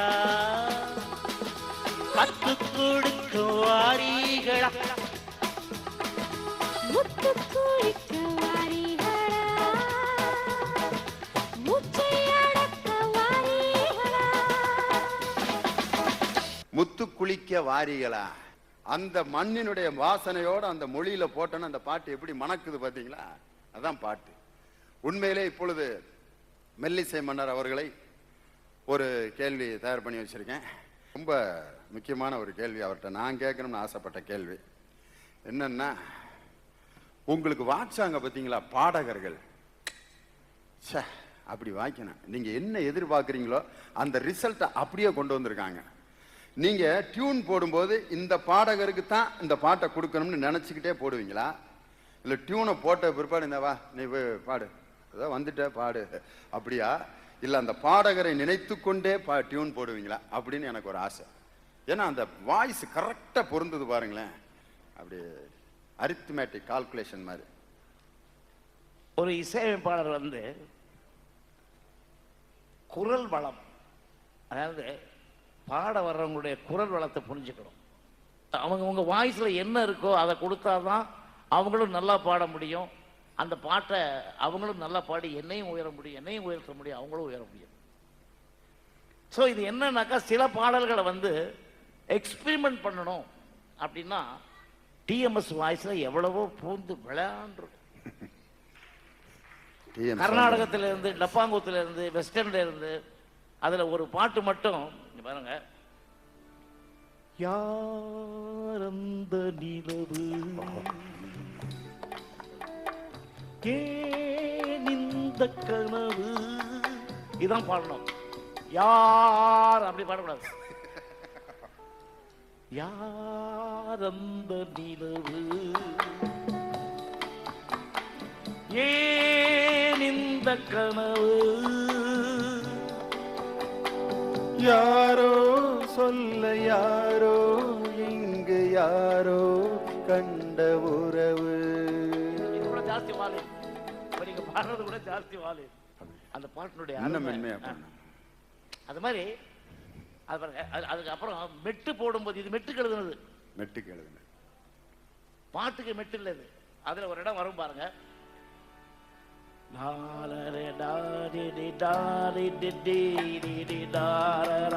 எதுக்கு வார்த்தை கொடுத்தாரு,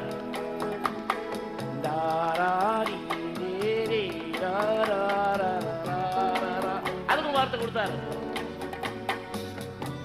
தானனா தானனா தானனா இதுக்கும் வார்த்தை கொடுத்தாரு.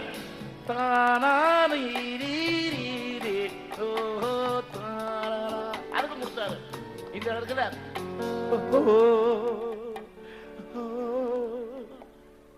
இதுக்கு வார்த்தை இல்லடா, அந்த ஹோதான் வார்த்தை. இந்த பாட்டை அவரை பாட வச்சோம். அவர் வரும்போது சொன்னார், எனக்கும் அவருக்கும் பல சமயங்களில் சண்டை வரும், ஏன்னா இருந்தாலும் என்னோட வயசில் மூத்தவர், அவரை நான் ரொம்ப மதித்து வச்சுருக்கேன். சமயத்தில் காலில் விழுந்து கூட கெஞ்சி பாட வைப்பேன், சில இடத்துல சண்டை வந்து பாடுவோம், ஆனால் பாட்டுக்காகத்தான். அப்படி பல விஷயங்கள். இந்த பாட்டு வந்து கேட்ட உடனே என்ன நீ க்ளோஸ் பண்ணிட்டியோ அந்த பாட்டோட கேட்டார். இல்லை இது பாடுங்க, இது பாடுங்க, வித்தியாசமான பாடல் அப்படின்னு சொல்லி அவரை பாட வச்சு அதை கேட்ட உடனே சிவாஜிக்கிட்ட அந்த பாட்டை கொண்டு போய் கொடுப்பாங்க. அவர் சிவாஜி அவர்கள் எப்போயுமே இந்த பாட்டு கேட்டு அடுத்த நாள் ஷூட்டிங் வருவார். இந்த பாட்டு கொண்டு போட்ட உடனே ஷூட்டிங் கேன்சல்ட்டார், அடுத்த நாளும் கேன்சல், ஷூட்டிங் வரல, அடுத்த நாளும் கேன்சல்ட்டார். என்னன்னாக்கா அந்த பாட்டை கேட்டேன், விஸ்வநாதன் நல்லா டியூன் போட்டிருக்கான், கவிஞன் நல்லா எழுதியிருக்கான், டிஎம்எஸ் நல்லா பாடியிருக்காரு, இவங்க 3 பேரையும் நான் பீட் பண்ற மாதிரி இவனை திங்க் பண்ணிட்டு இருக்கேன். அதான் ஆரோக்கியமான போட்டி, டீம் ஒர்க்கு. கடைசியில் தியேட்டரில் போய் அந்த பாட்டை நான் கேட்டேன்னாக்கா ஒரு சிகரெட்டை வாயில வச்சுட்டு அந்த மனுஷன் எங்களை 3 பேரையும் தூக்கி சாப்பிட்டார். இருக்கிற தெரியல. நாங்க அது மாதிரி ஹெல்த்தியான போட்டி, டீம் ஒர்க். ஒரு கவிஞன், ஒரு இசையமைப்பாளர், பாடகர்கள், இசைக்குழுவில் வாசிக்கிறவங்க, ரெக்கார்ட் பண்ணுறவங்க, அதை எடுக்கிற விதம், அதை நடிக்கிற விதம், இதெல்லாம் மீறி தியேட்டருக்கு போகும் படம். ஆப்ரேட்டர் கையில் சிக்கிச்சுனாக்கா அது எப்படி வேணாலும் கெடுக்கலாம். அவனும் மாற்றி விட்டுரு, மாற்றி விட்டு இல்லாட்டி லோவா போட்டு இதை போட்டு ஏதோ பண்ணி போடலாம். ஸோ இது டீம் ஒர்க். அதனால என்னை பொறுத்த வரைக்கும் என் கூட இருந்த எல்லா கலைஞர்களும், இசைக்கலைஞர்களும், பாடகர்களும் அவங்களுக்கு என்ன வருமோ அதைத்தான் நான் கொடுப்பேன். இன்னொன்று கேட்டிங்கன்னா, மனதில் குடியிருக்கும் நாகூராண்டவான்னு ஒரு பாட்டு கேட்டிருப்பீங்க. ஆமாம் ஆமாம். அது யார் பாடியிருக்கான்னு தெரியும் உங்களுக்கு? அணையா விளக்குங்கிற படத்தில் அவர் பாடம் வச்சிருக்கேன்.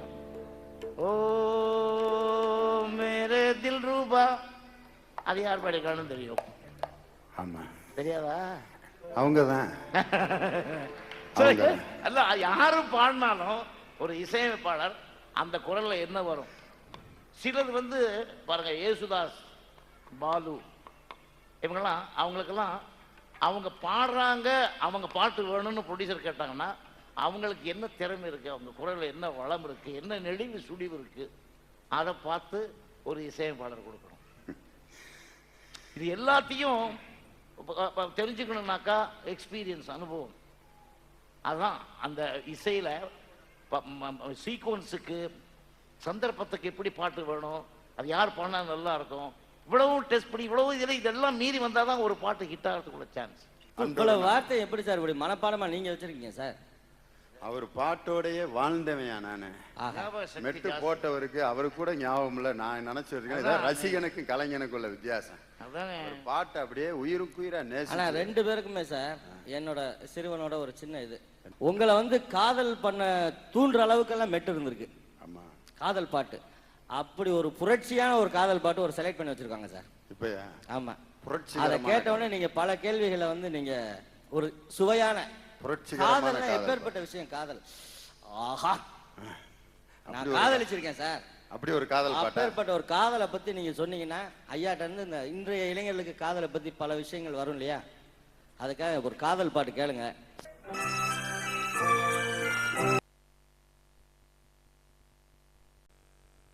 அதுக்காக ஒரு காதல் பாட்டு கேளுங்க.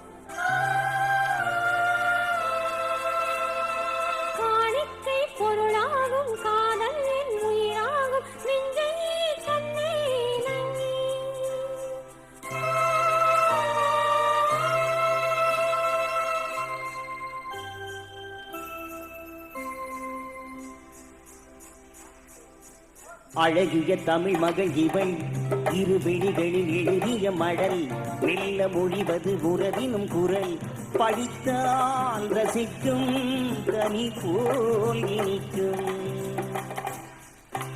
அழகிய தமிழ் மகள் இவள், இரு விழிகளில் எழுதிய மடல், மெல்ல மொழிவது உறவினும் குரல், படித்தால் ரசிக்கும் கனி போல் இனிக்கும்.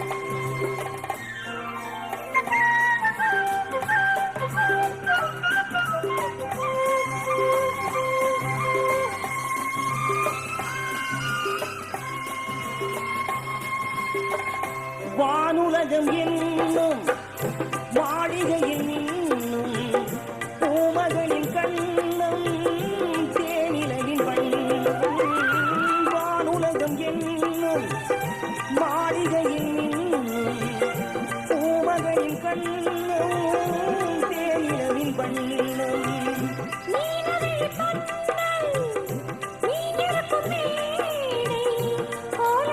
ஆசை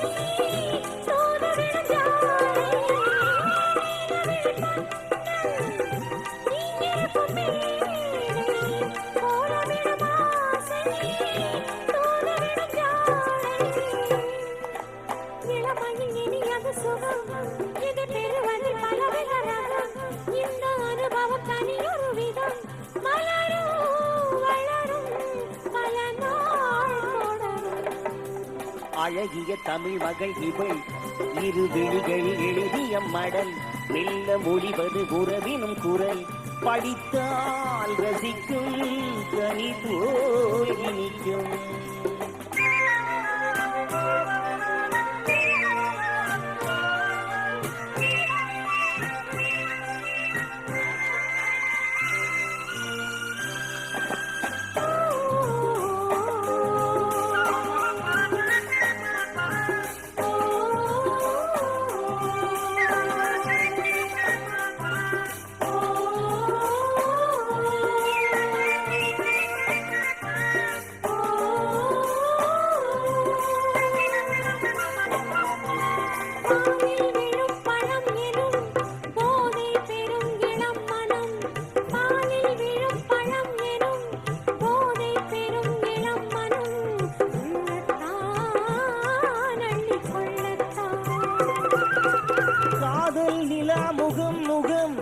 கண்ணில் உலா உலா வரும் காதல் நிலா முகம் முகம் கண்ணில் உலா வரும் வரும் மெல்லத்தான் நெஞ்சை கிள்ளத்தான் கொடியிடை விளைவது கனி இந்த கனியிடை விளைவது சுவை அந்த சுவை பெற நமக்கென்ன குறை நெருக்கம் கொடுக்கும் நிலைதான் மயக்கம் அழகிய தமிழ் மகள் இவள் இரு விழிகளில் எழுதிய மடல் மெல்ல மொழிவது உறவினும் குரல் படித்தால் ரசிக்கும் கனி போல் இனிக்கும்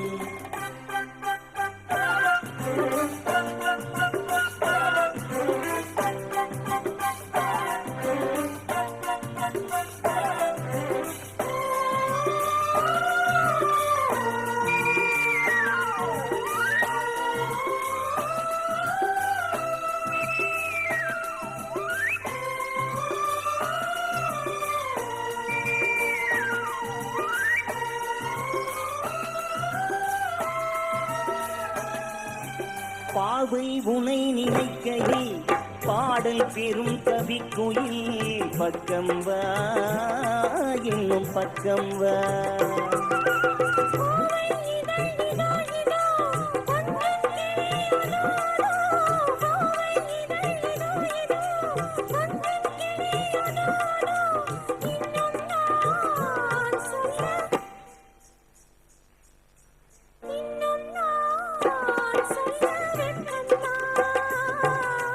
மழை தரும் முடி என குழல் நல்ல இசை தரும் குழல் என குரல் உயிர் சிலை என உலவிடும் உடல் நினைத்தேன் நினைத்தேன் மலர் போல் பறித்தேன் அழகிய தமிழ் மகள் இவள் இரு விழிகளில் எழுதிய மடல் மெல்ல மொழிவது உறவினும் குரல் படித்தால் ரசிக்கும் கனி போல் இனிக்கும்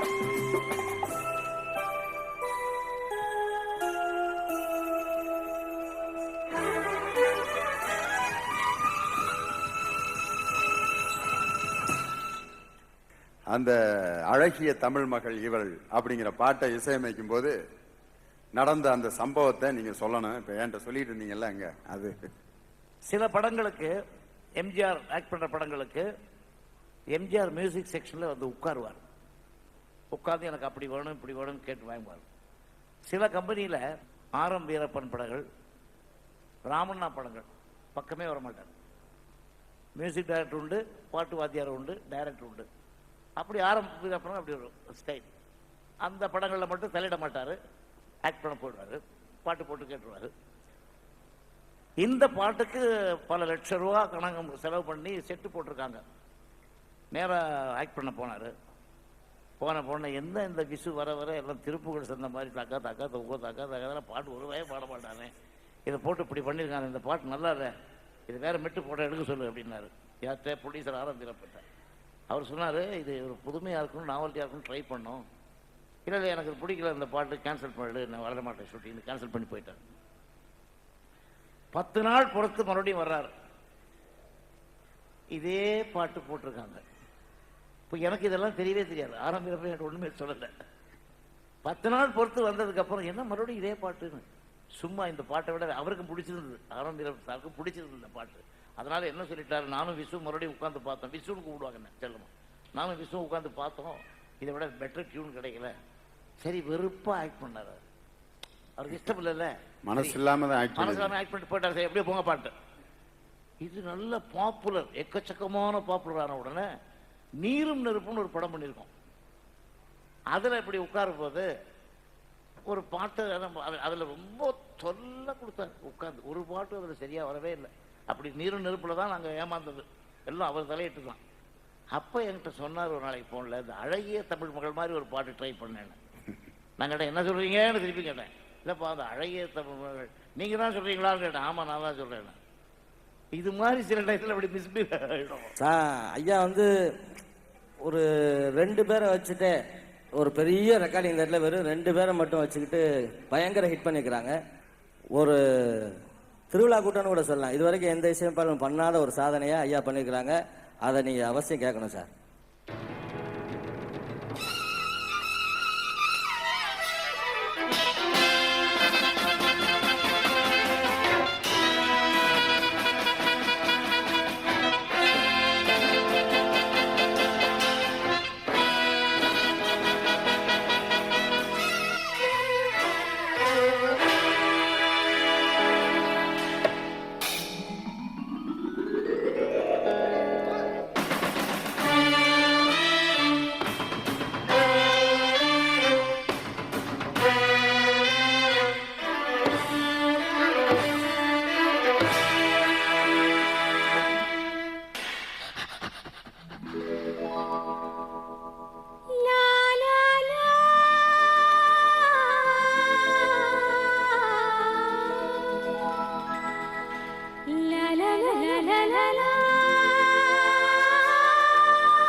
இந்த பாடல் எகிப்திய இசையை இந்த பாடலுக்குள் புகுத்தி ஒரு மிகப்பெரிய சாதனையை படைத்து சிவந்தமன் என்ற படத்தில் இந்த பாடலை புகுத்தி இருக்கிறார்.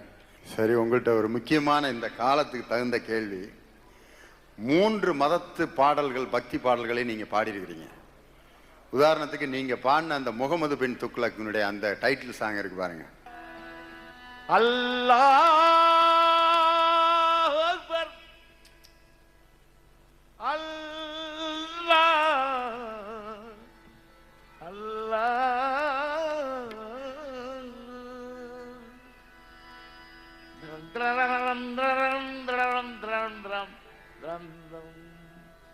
நீ இல்லாத இடமே இல்லை, நீதானே உலகின் எல்லை. இந்த பாட்டை எவ்வளவு உருக்கமா பாடியிருக்காரு பாருங்களேன். அதே மாதிரி ஒரு வேளாங்கண்ணி மாதா பாட்டு ஒன்று பாடியிருக்காரு.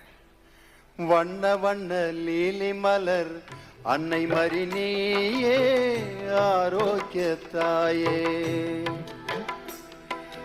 கண்ணல் சுவை தேனமுதே கன்னிமரி நீயே ஆரோக்கிய தாயே. கிறிஸ்தவ பாட்டையும் அதே மாதிரி உருக்கமா பாடுறீங்க. அந்த பாட்டு உங்களுக்கு சொல்ல வேண்டிய அவசியமே இல்லை. கவிஞர் போட்டு கொடுத்த பாட்டு. இத்தனை 1000 பாடல்கள் அவர் எழுதியிருந்தா கூட அவருக்கு ரொம்ப பிடிச்ச பாட்டு இந்த பாட்டு தான். ராத்திரி 11 மணிக்கு ஃபோன் பண்ணி சொல்லுவார், நான் தான் கண்டிப்பாக முதல்ல இறந்து போவேன், நீ இறந்து போனதுக்கப்புறம் என்னால் இருக்க முடியாது, அதனால் நான் தான் இறக்கணும்னு ஆசைப்படுறேன், அப்படி நான் இறந்துட்டேன்னாக்கா மேடையில் என் ஞாபகமாக இந்த பாட்டை பாடுன்னு சொன்னேன். அதில் தான் எங்கே போனாலும் புல்லாங்குழல் கொடுத்த மூங்கில்களே எங்கள் புருஷோத்தமன் புகழ் பாடுங்களே, வண்டாடும் கங்கை மலர் தோட்டங்களே எங்கள் மதுசூதனன் புகழ் பாடுங்களே, புல்லாங்குழல் கொடுத்த மூங்கில்களே எங்கள் கண்ணதாசன் புகழ்தனை பாடுகளே. எங்க போனாலும் அதை பாடுவேன். அவருக்கு செய்யக்கூடிய நன்றிகள் அதுதான். இந்த 3 மத பாட்டையும் இப்படி உருக்கமா பாடக்கூடிய இந்த ஆற்றல் வாய்ந்த இந்த இசையமைப்பாளர் இருக்கிற வரைக்கும் மதவெறியால் இந்த சமுதாயம் துண்டாடப்பட முடியாது. அதை இசைதான் ஒன்றுபடுத்த முடியும். அதுல நான் ஆழமான நம்பிக்கை உள்ளவன். இந்த 3 மதத்தை இணைக்கும் ஆற்றல் உங்களுடைய இசைக்கு உண்டு என்பதில் நான் ஆழமான நம்பிக்கை உடையவன். அந்த இசையின் வெள்ளத்தில் நமது தமிழர்களுடைய அந்த ஜீவன் இன்னும் கலந்து பல ஆண்டு காலம் உங்களுடைய இசை எங்களுடைய மக்களின் நெஞ்சங்களிலே வாழ வேண்டும், வளர வேண்டும் என்று இந்த மெல்லிசை மன்னரை அன்போடு உங்கள் அனைவரின் சார்பாக வாழ்த்தி உங்களோடு இணைந்து இந்த நிகழ்ச்சியை நடத்துவதில் நான் பெருமை அடைந்து இந்த நிகழ்ச்சியை நிறைவு செய்கிறேன். நன்றி, வணக்கம்.